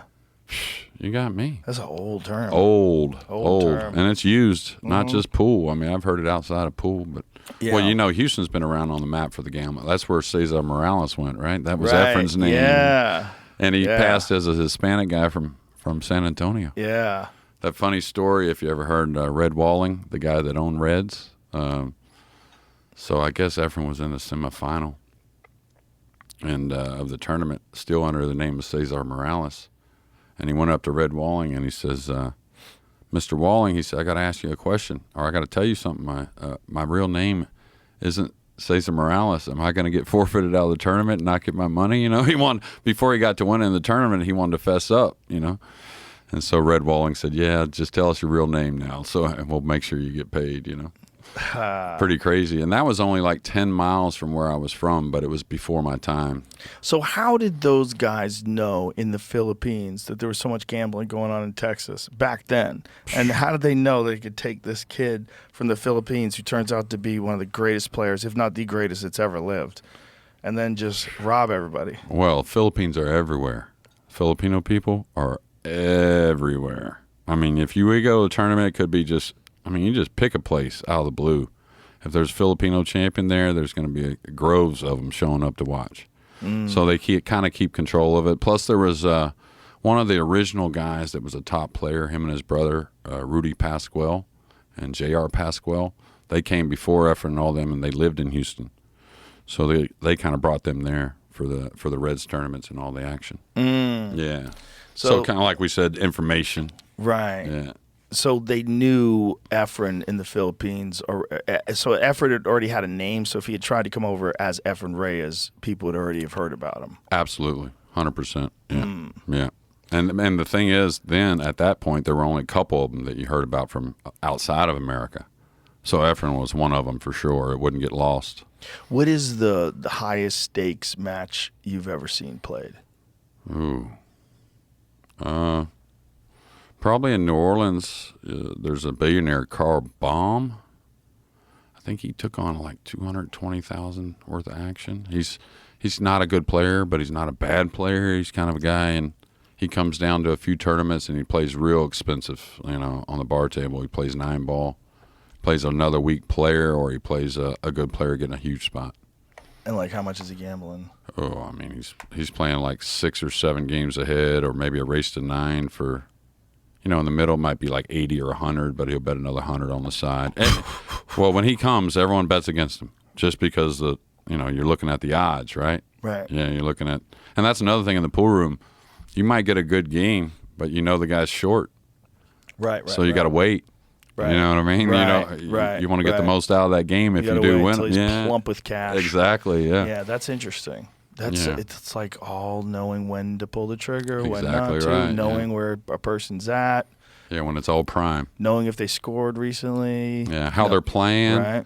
Tony Ellen used to be the best because, you know, people bet on matches and stuff at the tournaments, you know, and he was just so in tune with all the players, you know, some of them their personal lives, you know, and like that makes a huge difference on that sure. because pool's so mental.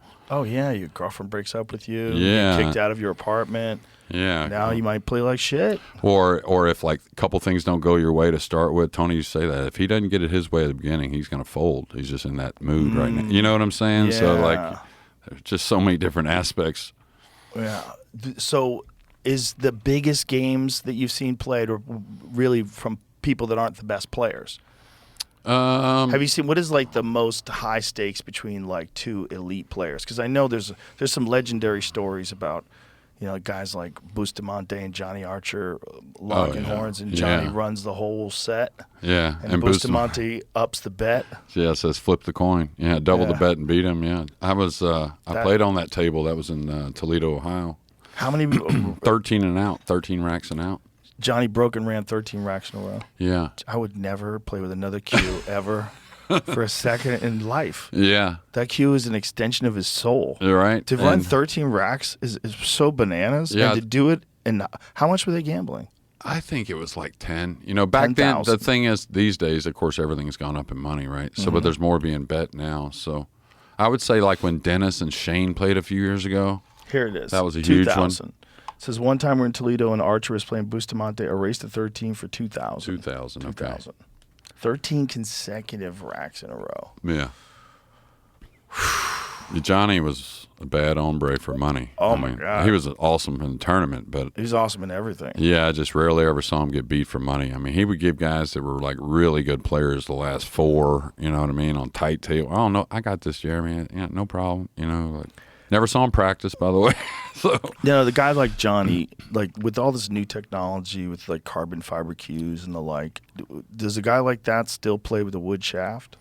I think so. I haven't seen him play in quite some time. It's been probably 4 or 5 years that I've seen since he's really been in a big competitive tournament. Now, I did play the U.S. Open a couple years ago, won a match or 2, but didn't do that well. So I don't think he's playing a ton. So yeah, Well, last I guys saw get him play, burnt out. yeah, you know, I think he opened a pool room there in North Georgia. So doing a lot of that. But this technology thing, like we were talking about this today, that there's these new carbon fiber shafts and they're very consistent and all these people play with them. But some players still prefer the feedback that they get from wood. And that's part of the enjoyment of the game, is like feeling that feedback in your hand. Yeah, I think so. I mean, you definitely get a lot of feel. You know, you don't want something that's like a 2x4, right? I mean, you know, that's why, you know, players, they break in, like they get a new cue, they break in the shaft, the oil's off your hands, you know, Right. just a number of things you like. I think one of the things about the carbon fiber, which I like it, but you get a lot out of it. But sometimes, you know, if you get a little hairy, the miss can be a little uglier. Really? Yeah, just because it does put a little more spin on the ball. You know, it's just a little higher spin rate overall. So, I mean, you know, if you get a little, you know, like say you decel at the ball, it could be real ugly, you know, or if you really overhit it, you know. But my point was that, like, Johnny played perfect with a wooden shaft. Like, how would you convince that guy to even try carbon fiber? Well, if you could just do it a little easier, you know, if you can think? swing a Is little. that what it is? Is it yeah, easier? It moves the ball easier. Yeah, you could swing a little more, you know, subtly. Hate to say soft or anything like that, but just a little less on it overall. Or let's say you're putting a tip and a half of left English. Maybe you only got to go a tip or a half a tip. You don't so a little comfort level, you know, comfort overall. It just makes the ball react differently. Yeah, and I don't know exactly all the technology behind it, other than, you know, you can build them how you want exactly, right? Wood, there's still a little variable, I think. Yeah, but the thing that bums me out is that part of pool is the custom cue makers. There's all these guys that are making these beautiful, functional pieces of art. Oh, You know?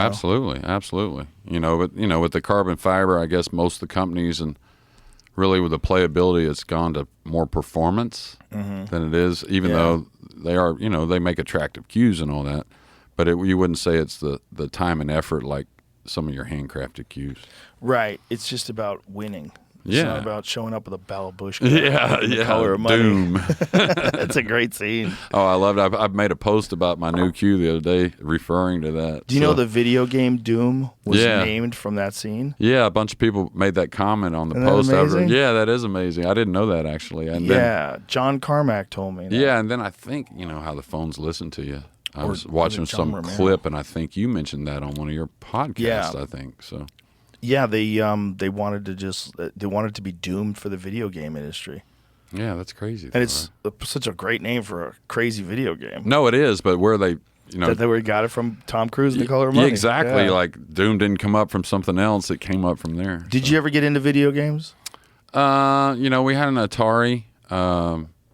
Played it for a few days after Christmas. Weren't allowed inside very much. You know, really? six of us. Oh no. But I mean, Fuck out of the house. exactly. Yeah, drink out of the water hose. Oh, yeah. Oh, 100%. I bet you got an amazing immune system. It's really good. I've been lucky my whole life. Knock on wood. It's yeah. from hose drinking. Joey Diaz always talks about that. And we swam in the bay, which was just Yeah. right across the street. Joey you know. Diaz always like, Yeah. I drank puddle water. Yeah. Yeah, we weren't allowed there too often until later in the evening. And my mom wasn't no neat freak or anything. It was just pandemonium, I think. And plus, we had tons of shit yeah. to do. We had the park. We had our guys, you know. Yeah. Go, like I said, go in the bay, go play ball. Yeah. Sounds like an idyllic childhood. Sounds great. Yeah, my neighborhood was cool. It was a little lower class, but it was cool. It was an old one, like I said, on the water. I mean, there were fights every day, but, we all knew each other, Well, what my point is, it's like the video game thing gets people too, and it got me as well for a while. I was completely addicted to playing online Quake. Yeah. I played like these 3D shooters. I jump on these.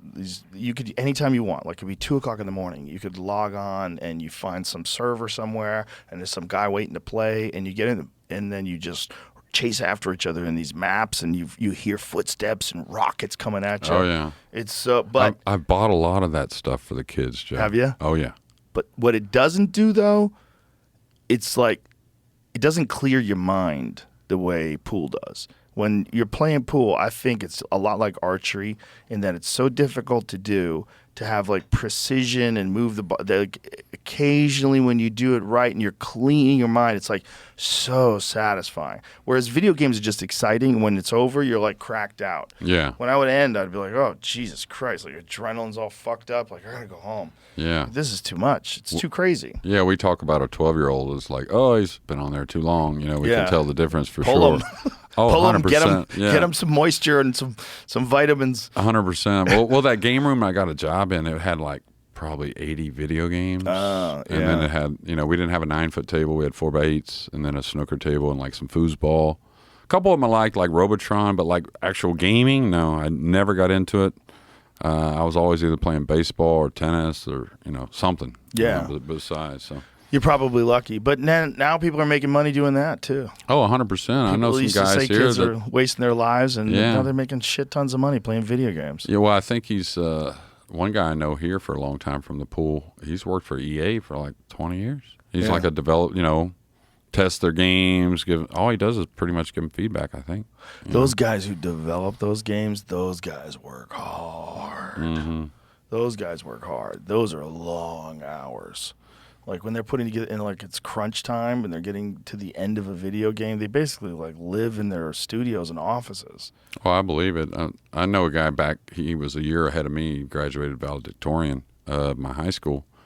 And he was moving to Japan, to Asia, to get into gaming, like developing gaming. He knew a long time ago that the addiction was going to go crazy for gaming. Like it was going to be kind of like, oh, I can stay at home and do something else here again that entertains me.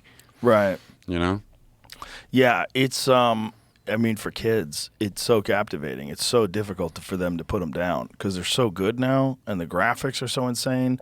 It's like so much more exciting. And for a lot of kids, they don't want to be outside. Maybe they get picked on. Maybe someone fucks with them at school. Like they just can't wait to live in that world. Well, I think the parents too, to be fair. I see parents that don't mind the kids being upstairs, doing their own thing, self-included Right. at times. I catch myself, hey, he's been up there too long, but Right. kind of Yeah. thing, So, and the kid, I guess it wasn't that long ago you were playing those games, so even guys our age can get addicted to those things, right? Oh yeah, we set up a local area network at our old studio, and I had to quit cold turkey. I was like, this is too much.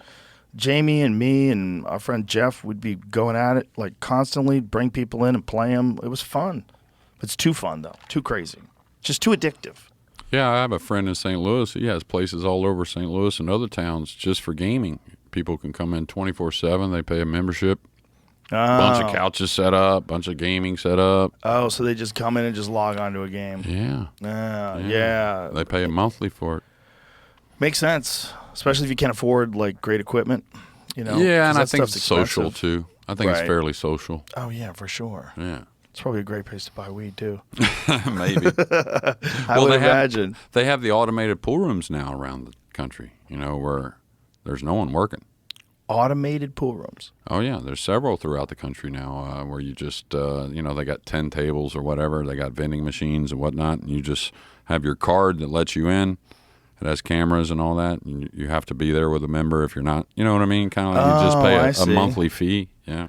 Oh, so you log in with your card, and however many hours you play, does it charge you by the hour? Well, a lot of them have you can buy the membership plus so many hours a month at a discounted charge. You understand? You know what I mean? Yeah. Where you get a little break. Or you can just pay the hourly, I think. So like your credit card's on file or something. That's kind of a bummer.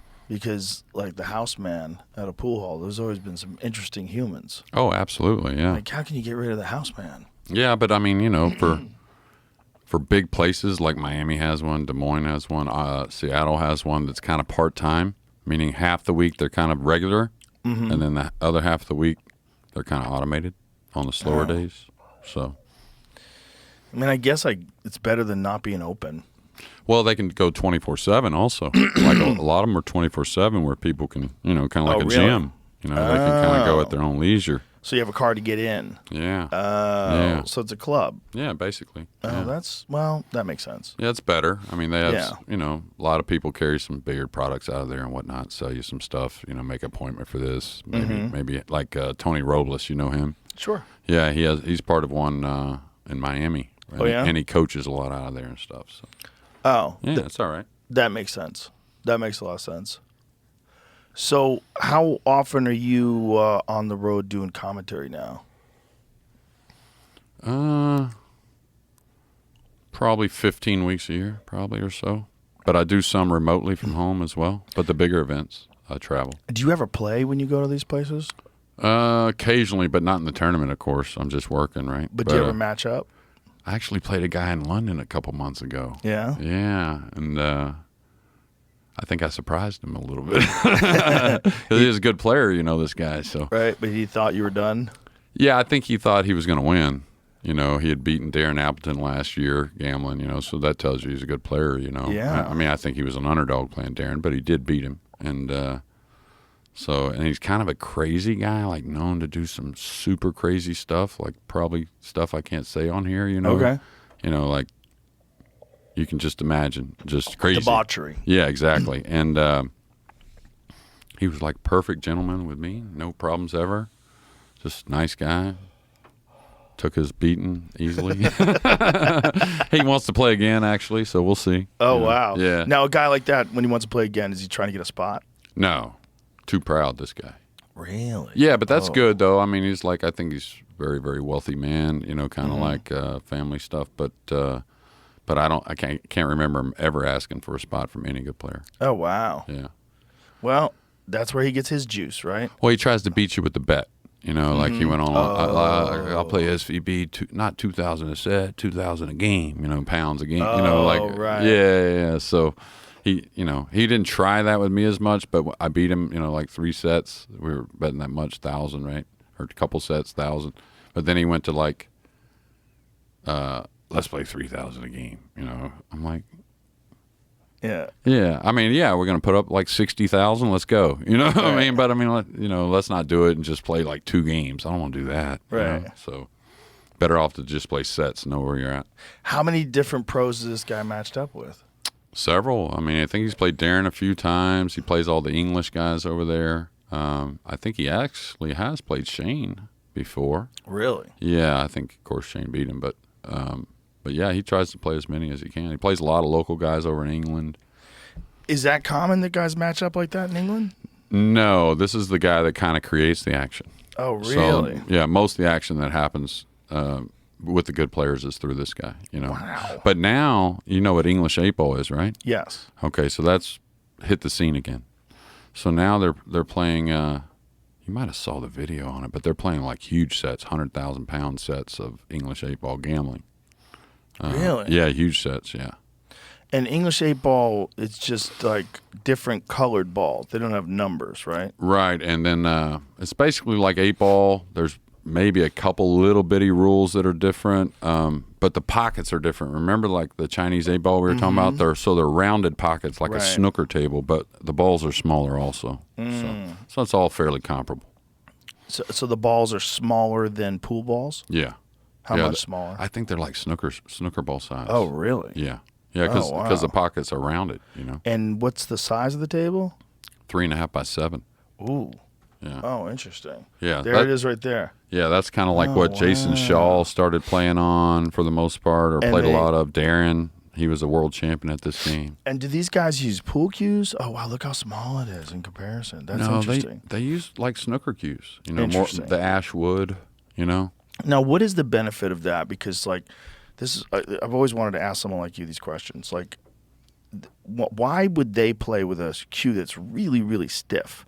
If Well, that little ball deflects, and the felt they play on kind of promotes deflection a little easier as well. That thicker nap felt, you've seen the snooker felt, Yeah. right? Yeah, it's Yeah. kind of like directional felt. You can actually wave your hand, and the felt's so thick it'll change directions. Yeah. You know what I mean? So it's much slower, yeah, they've gotten it to where it's actually much faster now than it ever was. but not as fast as Simona's. No, right? it shouldn't be. But it that's shouldn't what I be. mean. Like Yeah. much slower than what Yeah. American pool players play. And the lighter balls don't go as far. Like 3 cushion. Mm-hmm. That's why they use the big balls, because they go 5, 6, 7 rails with the cue ball, right? Right. Yeah, so it goes a long ways. But yeah, the stiffer. But to me, it's kind of weird because they don't put much side spin on the ball. Right. Unless they have a cupcake that's laid up in the hole, or they're real close to it, they aren't putting side spin on the ball. Has anybody tried to develop a carbon fiber snooker cue? Oh yeah, there's a guy, Q-Tech actually did, and there's a guy that qualified for the tour using it. Yeah, he's one of Q-Tech players. Because that's the weird thing is how every cue react. It's like you're getting feedback from every different one that's slightly different and how it makes the ball react. Yeah, it's like tips and everything else. When you're on the road, do these players ever match up with each other? Oh yeah, like Is that common? Yeah, Vegas is a real good one. We're there for 2, like the one I saw you at, I met you at, right? What Yeah. was that, March, I think it was. Yeah. That one there, we're there for 2 weeks. And the Europeans and the Asians, they all like to gamble. It's just not something that happens a lot where they're from. But when they get over here, yeah, they make a lot of games. And they're all getting introduced to one pocket. They all like one pocket, So the one thing about one pocket compared to 9-ball is it's just a little easier to make a game. There's more room to match up, So like, say, for instance, me and you are going to play each other, 9-ball. Most likely, I'm going to give you a game that I can't win at, or I'm going to give you a game that you can't win at, like the handicap. You know what I'm saying? It's hard to make a game unless you get 2 guys that are real close to each other Right. in level. But one pocket, for some reason, the spot shows up. So you can make it, a game where I go to 10 balls, you go to 5 or 6 or something. Right. And it actually, in time, you'll start to see it's pretty fair, if the game's right. So where you can see a big ups and downs, tosses and turns, It's just not as exciting to watch. No, I mean, you got to get into it. Yeah. It's not as fast, right? But most people that get into it, they love it. There's no doubt about that. Oh, I get it. I mean, it's a very intricate game. But as far as like getting people to tune into it, you don't have a chance in hell. Oh, no chance. 0 chance. No chance. Even though in the pool world, which is pretty vast, you know that, it's the biggest watched streams. Really? Yeah, like the head-up matches. There might be a 9-ball that comes along every now and again. But for the most part, because the one pocket people spend, they got money. They're the gamblers, you know what I mean? Yeah. Like, yeah. It's weird that that's the big gambling game. Yeah. Well, that's the only reason is, again, because you can take You can match levels. up better. Yeah. There's so many ways to match up, Yeah. I mean, I've played games, I played a guy in St. Louis one time, 55 to 8 or 9, I think it was. Wow. So I had to spot my first, 40 balls, 42 balls or something. Wow. Yeah. Now that's a little a crazy extreme. spot. Yeah. We were, and you got to bet a little higher because the games don't go very fast, right? Right.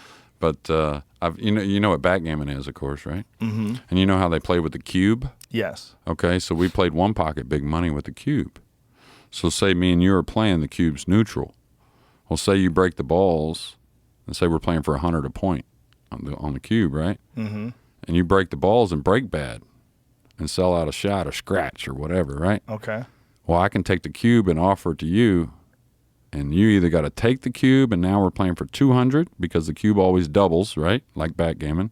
Or you got to pay off that game for 100 and we start a new one. Whoa. You see? Like the backgammon, right? Now, Yeah. this is the advantage. If I offer to you the cube and you accept it, now you're in control of the cube.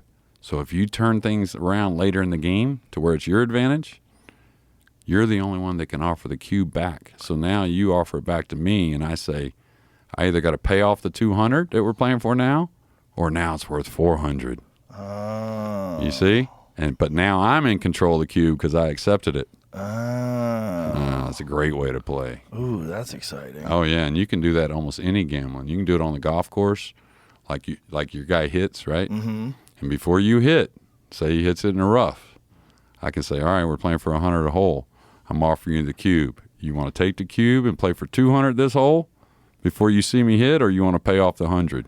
Wow. Call it hammering. What's Yeah. it called? Hammering. Hammering. Have you done this? A couple times. Jamie's a golf junkie. Well, backgammon's the most popular place the cube's kind of known for. You know what I mean in gambling, because it's a numbers game. So you read your numbers, right? Your position. You say, I like my position. I'm going to say, offer you the cube. Great way to gamble, by the way, especially if you're there for a while, like you're That's playing a guy interesting. all the time. That's interesting. Yeah, but you can't do that with 9-ball really. But you could do it with one pocket, because the one pocket, it's a vast game. It might take an hour. Right. You know. Yeah, that makes sense. Yeah. But still, 9-ball's the most fun thing to watch. Well, especially these days, it's off the charts. I have too much ADD for one pocket. You know I how many do. times I've heard that before? Yeah, from all people that were telling you the truth. And then they end up becoming great one-pocket players. Oh, you're talking about like pro 9-ball players. It may be, Yeah. the diagnosis for your ADD. I don't have that kind of time. No. I barely have time to play a few hours a week. You Yeah. know, which is frustrating because, like, right when I get warmed up, then I got to stop. Yeah. I got to go somewhere. Because we were talking about this. It's so nuts, like, what's required to play really good pool, but it's really 8 hours a day. We Yeah. both kind of agreed on that, right? Oh, I used to gamble and then I'd play between, right? But when I decided to go ahead and I moved to Jacksonville, Florida, and I didn't know anyone. Wasn't a real gambling place. Had some action, but I just said, all right, I'm just going to practice. I'm going to forget about the gambling. I'm going to see how I can do on this tour. It's 98 into 98. Once I started doing the 8 hours a day, I went from like 24th to 1st on tour. Wow. Ended up 4th on tour for that year. Earl ended up winning the tour that year, but then got back to 1st another 10 months later, a year later, and hovered around the top 10 for 10 or 12 years, mainly just because of that practicing. I could tell the difference between me and the next guy. Yeah. 100%. And when you're practicing with purpose, right? You're practicing. Oh, You're not yeah. just throwing balls around. You're setting things up. Oh yeah, and the main thing to me, and this will make you practice well, is if you just put yourself in a tournament setting. You know, like take your time, go look at your position. You know what I'm saying? Like you don't slow play or anything. Just what you would normally do. Right. You know, most of the guys want to just swing the cue a little bit, and then when they get to the tournament, all of a sudden slow down. Yeah, it's a hard thing to do all of a sudden. Yeah. So, yeah. Better off just go ahead and play speedy around the table like you've been doing. You know? That's the same thing with fighting. Oh, I'm sure. Yeah. You want to really practice the same way that you perform. You know, you don't want to spar hard all the time, but you definitely don't want to try to switch up what you do in the intense competition. Oh, absolutely. I mean, Skylar Woodward, huge talent. I mean, I think he really could be #1 player in the world. Yeah, we were just talking about him. Yeah, just a real keen mind. And one thing I tell him, I don't need 1,000 balls a day. I need 300 quality balls a day. You know what I mean? And it's a huge difference. And Right. I think he's doing that a little more, and it's shown. Yeah, it requires so much of you.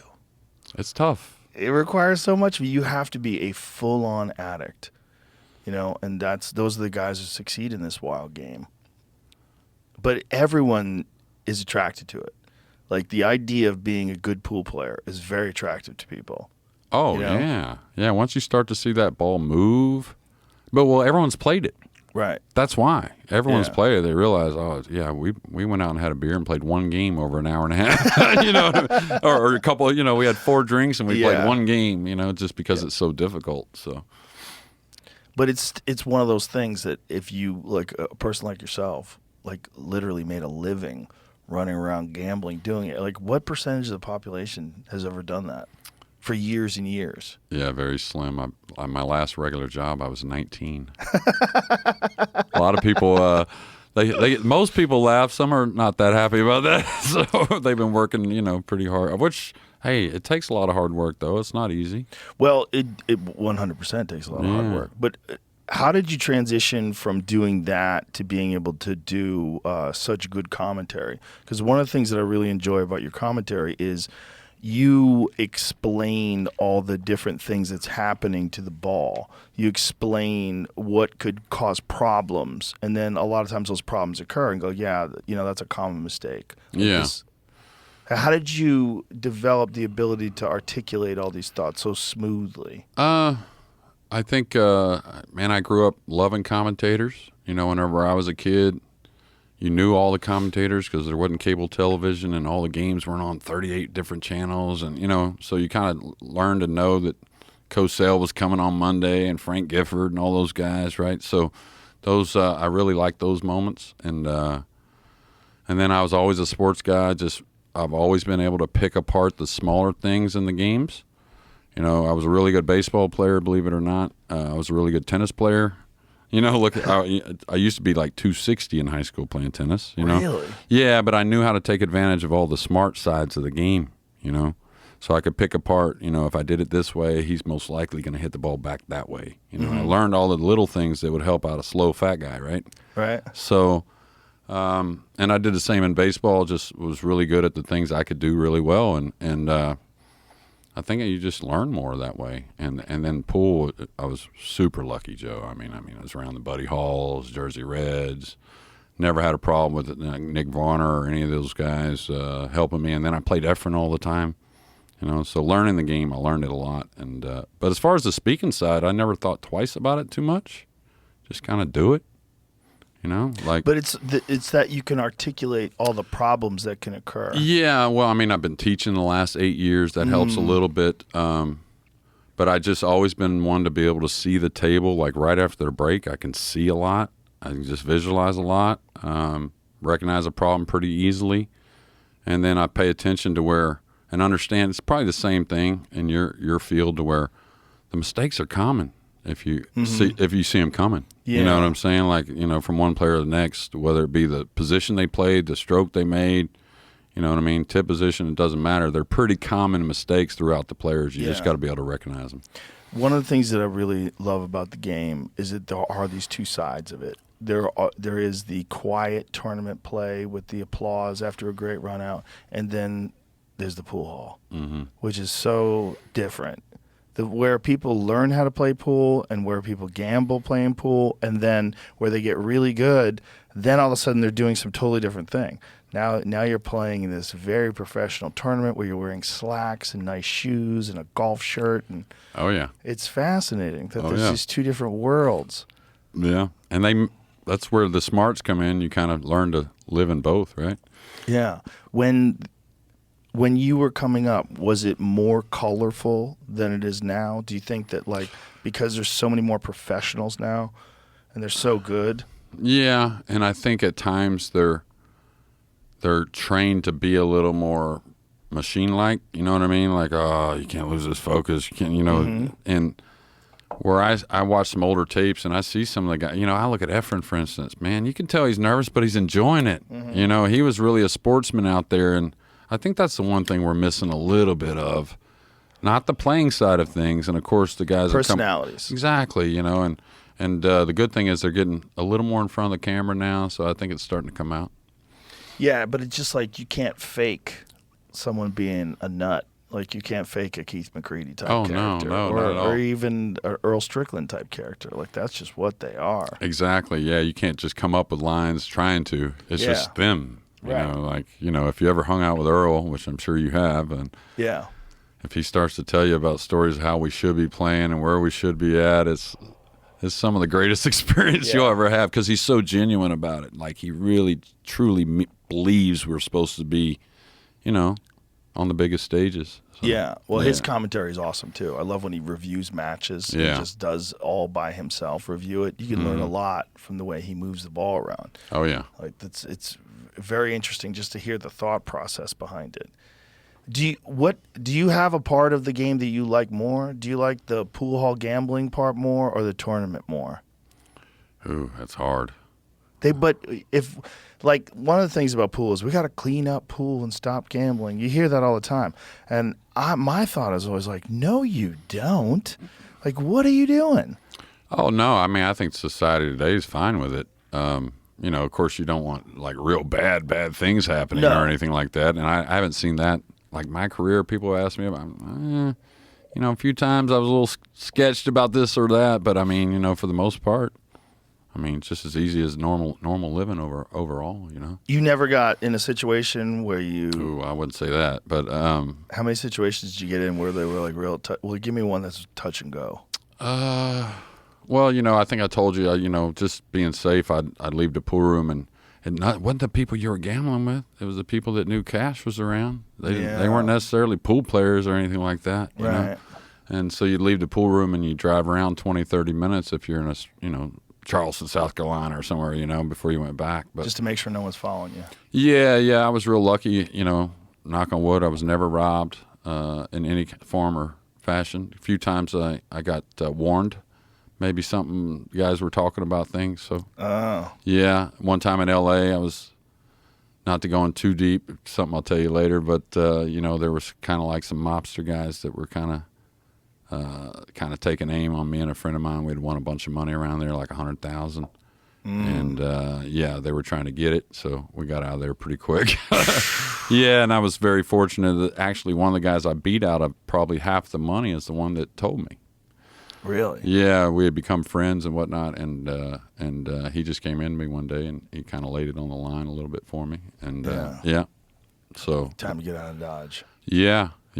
Even though, you know, he was still wanting to have a stab at his money, of course, but you know, we continued that later on. Well, that's nice of him to do. Oh, heck yeah. Well, comics have favorite places to perform. You know, like Texas was always one of my favorite places to perform before I moved here. Is that the case with pool too? Is like there's like hot spot areas? Oh, absolutely. Yeah. What causes these? You know, is it just like one great pool room and people? Sometimes, yeah. Usually it's steak horses. Really? Yeah. I mean, even, you know, you have some guys, like I used to always bet my own money, you know, like my whole life. After my first divorce, my only divorce actually, but after my divorce, I kind of went on tilt a little bit. You know what I mean? Yeah, is that, you know how it goes. Went on tilt, went on the road. I think I told you about that the other night. First time in forever I did that. And so, you know, and of late, when you gamble, it's more like you play one big set for $20,000. You don't start off like we used to do it, $300-400 a game, and you try to play for a while, you know? Mm-hmm. So, but yeah, steak horses have a big part to do with it. Good pool rooms have a big part to do with it. And then something that you just kind of know, like the Derby City Classic, right? Right. You know, there's 10 days of action the whole time, 24/7. Someone needs to do a documentary about that. Yeah, they've had a few people the last few years. You know, 60 Minutes was there for a little while. Yeah, but I mean like a real documentary. Like Justin and I talked about that. Like that is one of the wildest places on earth. Where for how many days is it? It's like 10 days right in the middle of winter. 10 days in the middle of winter. And where are they doing it now? It's at, it's in Elizabeth. It's right outside of Louisville, right across the river in Indiana. Elizabethtown is Indiana. It's at Caesars, the casino. And it's 10 days. Yeah, it's 10 days. 10 days of all the pool players from all over the country and the world. Oh, yeah. Coming in and just going crazy. Yeah, well, they have the tournaments, of course. Yeah. Right? You got the main tournaments, the 3 main ones, then you got some smaller ones. You got the all-around, but then the action, yeah. Like, you know, some of the big poker players come out there playing 40,000, 50,000 a game, 30,000. Yeah. Yeah. Yeah, them guys, you know, they like their action. So that's the one wild agreement every year that everyone's going to go to this one Yeah, place. And it's been going like 20-something years now, you know, since like 99 or 98. It's been going strong. Yeah, someone's got to do a documentary on that. Yeah, the Derby City Classic's got a lot of memories. Because I think, you know, we've always talked about like a thing that could reignite pool. Like The Color of Money did it in the 80s. When that movie came out, pool halls opened up all over the country. Everybody wanted to play pool. And I feel like there's something like that that could be done today that would really ignite people's excitement in pool again. I always thought a sitcom with the right script, you know, like a real script. It might be a good documentary. Man. Yeah, documentary maybe. Good documentary, the Derby City might do it. Yeah. Well, they've had some people, I think Alex Laley, you know him, right? He was the European coach, yeah. I think he did some stuff over there last year, and he did some at Buffalo's trying to put something Netflix maybe. Really? Someone mentioned that. So, but yeah, he's interested in doing all that. If it's done right. You know, you go to the right places and meet the right people and see the right things. Yeah. It'll give people a window into something that they didn't even know existed. Yeah, well, one of those genius, directors that can give it the right look. You know what I mean? Yeah. Yeah. That's what I think Scorsese did real well with, Oh, yeah. with The Color of Money. The scene where Tom Cruise and Keith McCready are talking shit to each other and playing in the pool hall, that's a fucking classic scene. Yeah, there's a bunch of them in there, though. Yeah. Oh, a bunch of classic scenes. Yeah. But that kind of atmosphere, that kind of place, like that's Derby City. Oh, 100%. That's Derby City for 10 days. 100%, yeah. Yeah. And some of the best players in the world. Yeah, and they're scrambling around because you want to get a bet, you know what I mean? There's like 50 tables in this place. This might be going on over there. You got to scramble down here to go. Because there's guys there just to gamble, Right. I mean, don't even bring their cues. They're just betting on the side.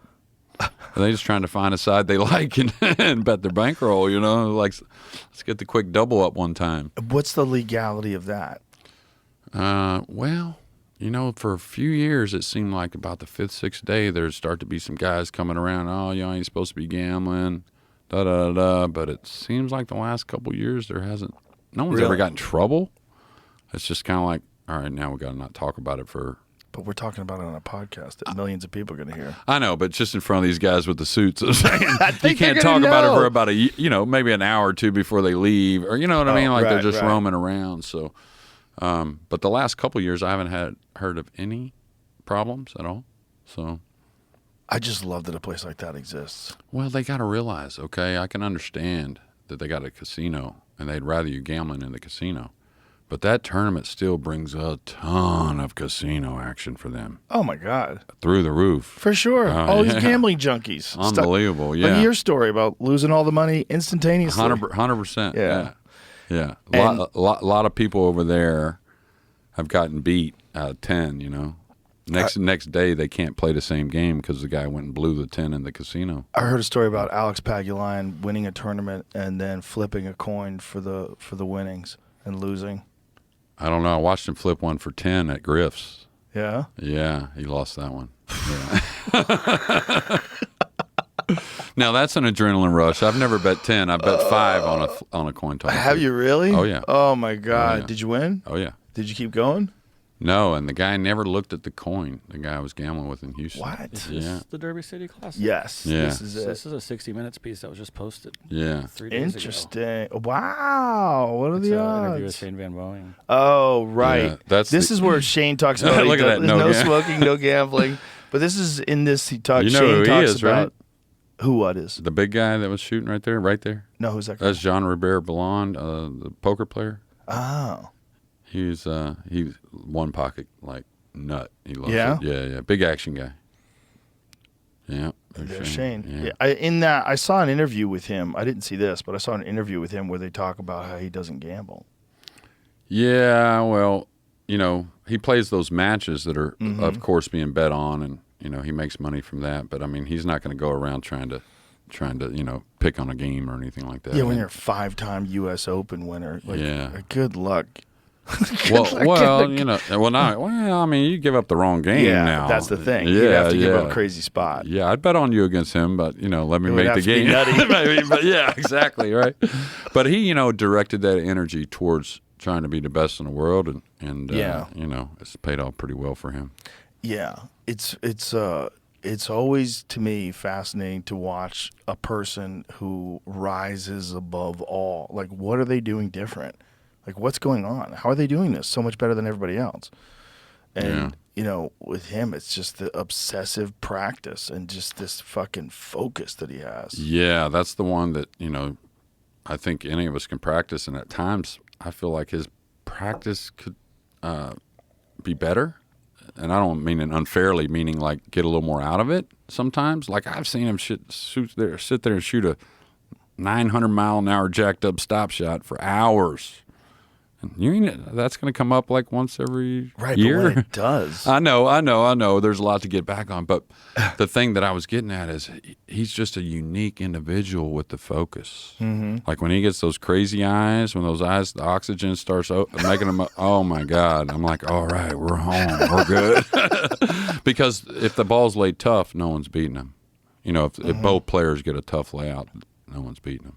So when you are the coach of the Mosconi Cup, is he the guy that you're like most happy is in the clinch? Yeah, I mean, I was talking about it earlier last night with my buddies, the ones you met, and the best thing for me coming to Mosconi as far as a decision is Hill, and do I got to pick Skyler or Shane to play that Hill match? Pretty good decision. Yeah, it's just because you got to say Shane's the probably the pick most of the time, but I mean Skyler's one of those that may prove you different that week. You know what I mean? It may be like a no-brainer. So. And the Mosconi Cup is fascinating because they openly encourage cheering. Like it's Is that what so you call it? Cheering? wild. I'm It's so joking. wild. Yeah. Let's hear this. Hear the volume on this. Forward pressure pack This is shot. from the 60s. Oh, that was when. Yeah. Yeah. That's 2018 when we won after losing 8 years in a You could've row. made that shot. But So these I don't think that. crowds, like, how are they so much different for the Mosconi Cup than everyone else? I mean, they're it's singing and nationalistic. dancing. Yeah, they're USA versus Europe. Oh yeah, it's big. They're. I mean, all those countries. They're big on that. I mean, the soccer fans. I mean, it's just freaking crazy. Is that they're okay? nasty Is at that, times. But I mean, is that better? Would that make it more exciting if people cheered in between shots but didn't do it at all while the guy's down on the ball? Like because it seems like they're good at that. well, they somewhat get almost settled. Occasionally you still have something peep out. I hear settle down, Yeah. settle down Yeah. for the referee. Well, York Hall, the first place, it was a small venue, only 600 is when I started. Now, that one had like 3,000, I think, right on top of you. You know what I mean? Like right on top of you. You can feel everyone's energy. But York Hall, they used to have like laser pointers, the crowd did, and they'd point at the 9-ball while we were shooting the 9. I mean, they were ruthless. Yeah, because they had 2 sessions, a noon and a 6. So they start drinking about 11:30. Well, by the time the 6 o'clock come, there were fights every time. I mean, it was unbelievable. Yeah, I mean, but amongst friends that came together, you know what I mean? Like those English are. Whew. But it's so much different than any other pool tournament. And one of the things I was thinking was Jamie showed me that golf tournament where they play in front of a giant audience. In And- Phoenix, you mean? Yeah. Yeah. I'm like, that's amazing. Yeah. Like, that's what a great idea where everybody's cheering and screaming. Oh yeah. And maybe that's a thing that, like, with the Mosconi Cup, if you had a high stakes game like that where people in the audience reacted like that, Oh yeah. maybe that would get more people engaged. Well, I think that, but the thing with the long ones, man, they just play too long of races. A race to 100. I mean, come on, let's Right. cut it up and do 3 out of 5 races to what, like 9 or something. Something that's going to keep your attraction. I mean, but- if people want to watch it. Yeah, and the big 9-ball tournaments now, the ones I've been traveling for and working, the fans are getting like the Mosconi every time. They're getting closer and closer. Really? Yeah, real smart fans, real energetic. I mean, going crazy, singing in between games. Really? Oh, yeah, it's getting better, yeah. Interesting. Yeah. So is that encouraged? Heck yeah. We want, yeah. Yeah. Yeah. So you want people to be more engaged because it was Yeah. always very quiet. Well, the thing is, the players are loosening up a little more. So, the fans are going to follow what the players do. They want to engage with the players. Right. So, like at the Mosconi, you see Jason Shaw getting them going and whatnot, and we get them going as well. And that's starting to happen a little more on the regular tour now, to where the players are starting to engage with the fans more. Interesting. Yeah. Well, that might be a thing that helps a lot. But it is nice to see all the streaming and Matchroom and the Predator series and all these different things that are happening. So much pool, right? So much pool. It's all over the place. And there's man. some dollars out now. I mean, it is, Yeah. and even like the regional ones, right? Like Texas Open, it's not considered a pro on the calendar tournament, but it's pro quality, right? The Yeah. great players. But I mean, this event has gone from 15,000 added, maybe 20 to like almost 50 now. With Wow. all, yeah, I mean, everything's going up. So That's it's great. good, yeah. Makes It's it great for the easier. game. Heck yeah.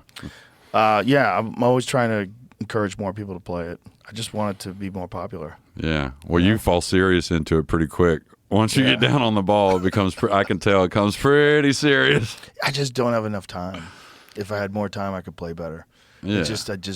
And I work out too much, and lifting weights is literally the enemy of pool. Because your arm is not communicating with like fine motor skills that well. Like, it's just like it stiffens everything up. So it takes hours for me to get loosened up. And then I have to stop. A couple times, like not broke, but I lost when I shouldn't have. I went bowling, and I didn't bowl hardly ever. So I went bowling the night before. I ended up playing the next day, right? Just like 3-4 games of bowling. A little 16-pound ball, ain't nothing to it, but I couldn't draw my cue ball the next day. Oh, wow. This little right here, this little muscle right here, the Was one sore. on top. It wouldn't keep going. It would like kind of swing and quit, swing and quit. It was unbelievable. And the same thing with darts, believe it or not. If you play darts for like a bunch of exactly. Yeah, you just that makes sense. It just messes up that little sensation you want, you know. Mm-hmm. So Yeah, I always found the worst was curls. When you did curls, it'll kill you. just Huh? couldn't play. Yeah. You're just like No feel. just Yeah. nothing, just Yeah. numb and stupid. Yeah. Well, Willie Hoppy apparently wouldn't even drive his car when he had to play. Willie Hoppy. I wish I would have Yeah. met him. The ones say he was a character. Of course, all the old guys were. Oh, all they of had them. to be. Yeah. Fats was like everyone loved him. We read a statistic once that at the turn of the century, New York had something like 900 pool halls. Wow. See if that's true. In 1900, I think in the 1900, New York had some absurd number of pool halls.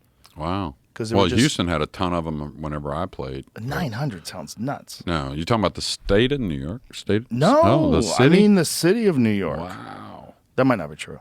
Let's Google Yeah, it. because Let's I think Google it. Houston had one of the most back in like the 90s, and they had. This like, was in like the 1900s. Yeah, though. yeah. I see what you're saying. This but- is like the early 1900s. Yeah, well, Houston was so great because it was like going on the road yourself. Every pool room had their own little champion. Really? Their own little like pool nut guys, pool groupie kind of guys, like and so you could go from pool hall to pool hall and really just play your heart out. Do you miss those days of doing that? Absolutely, yeah, Because I see it in your eyes when you talk Yeah. about it. Your eyes twinkle. yeah. Okay, look at this. Okay, I'm wrong. 117. That's still incredible. Why did I think it was 900? Because I exaggerate everything. The game was legalized in 1904. By 1935, there was 117 pool halls in the city. That is pretty nuts, though, still. Well, it's amazing because during Prohibition that 117 pool Well, halls they in end one up city. taking them out, right? Isn't that one thing that happened during Prohibition, I think, is anything to do with any kind of gaming that promoted in some areas. I think New York was one of them. That they end up, Really? yeah, jukeboxes end up going away. That's I interesting. think pool tables end up going away until the end of Prohibition. The number of licensed pool halls has grown to 169 from 140. Oh, in Los Angeles, where alcohol and food are permitted, the number of licensed pool halls has grown from 169 to from 140 5 years ago. The city clerks. So they had 169 pool halls at what time? This was 1987. Really? Right after The Color of Money. Right after the Color of Money. That makes sense. Yeah. Wow. 11,000 in the last 2 years. Manhattan has 2 pool halls struggle to survive. Membership in the Iowa City-based Billiard Congress of America. Okay, that's what it was. Okay. Yeah, there's Interesting. pool rooms everywhere. And, like any. That's right after the movie. Look at it. The newer movies caused a maxi resurgence in the game. Wow. Yeah, I mean, I remember watching it, being fascinated. That was before I was really playing. Going, wow. Yeah, I know? didn't watch it and then play. I actually was. That was 86, I think it came out. I think so. Yeah, 86. Yeah. I started in 88. So I played about 3 or 4 months before I got turned on to that movie. And I was like, oh, okay. Which Paul Newman's my favorite anyways. Yeah. My favorite actor. So Well, the that place was his first Oscar. You know that? Executive Billiards, where I used to play, they had a VHS player, and they played The Hustler all the time. All the time. To the point where, like, everybody in the pool hall could, like, say the words. Mm-hmm. They knew it. They knew every line. Whenever any Great scene movie. happened. It's a sad story, though. So Man. sad. Unbelievable. It was a fucking bummer, man. Yeah. They made some bummer movies back then. They Yeah, really did. well, big parts of it would be so sad. It had, Yeah. it had great highs, right? Mhm. But I mean, like when he's beating Fats, but then you just know what's coming, and it's just Yeah. from there about the next hour of the movie is just like tearjerker. Yeah. Another thing that was amazing about that movie is how good Jackie Gleason played.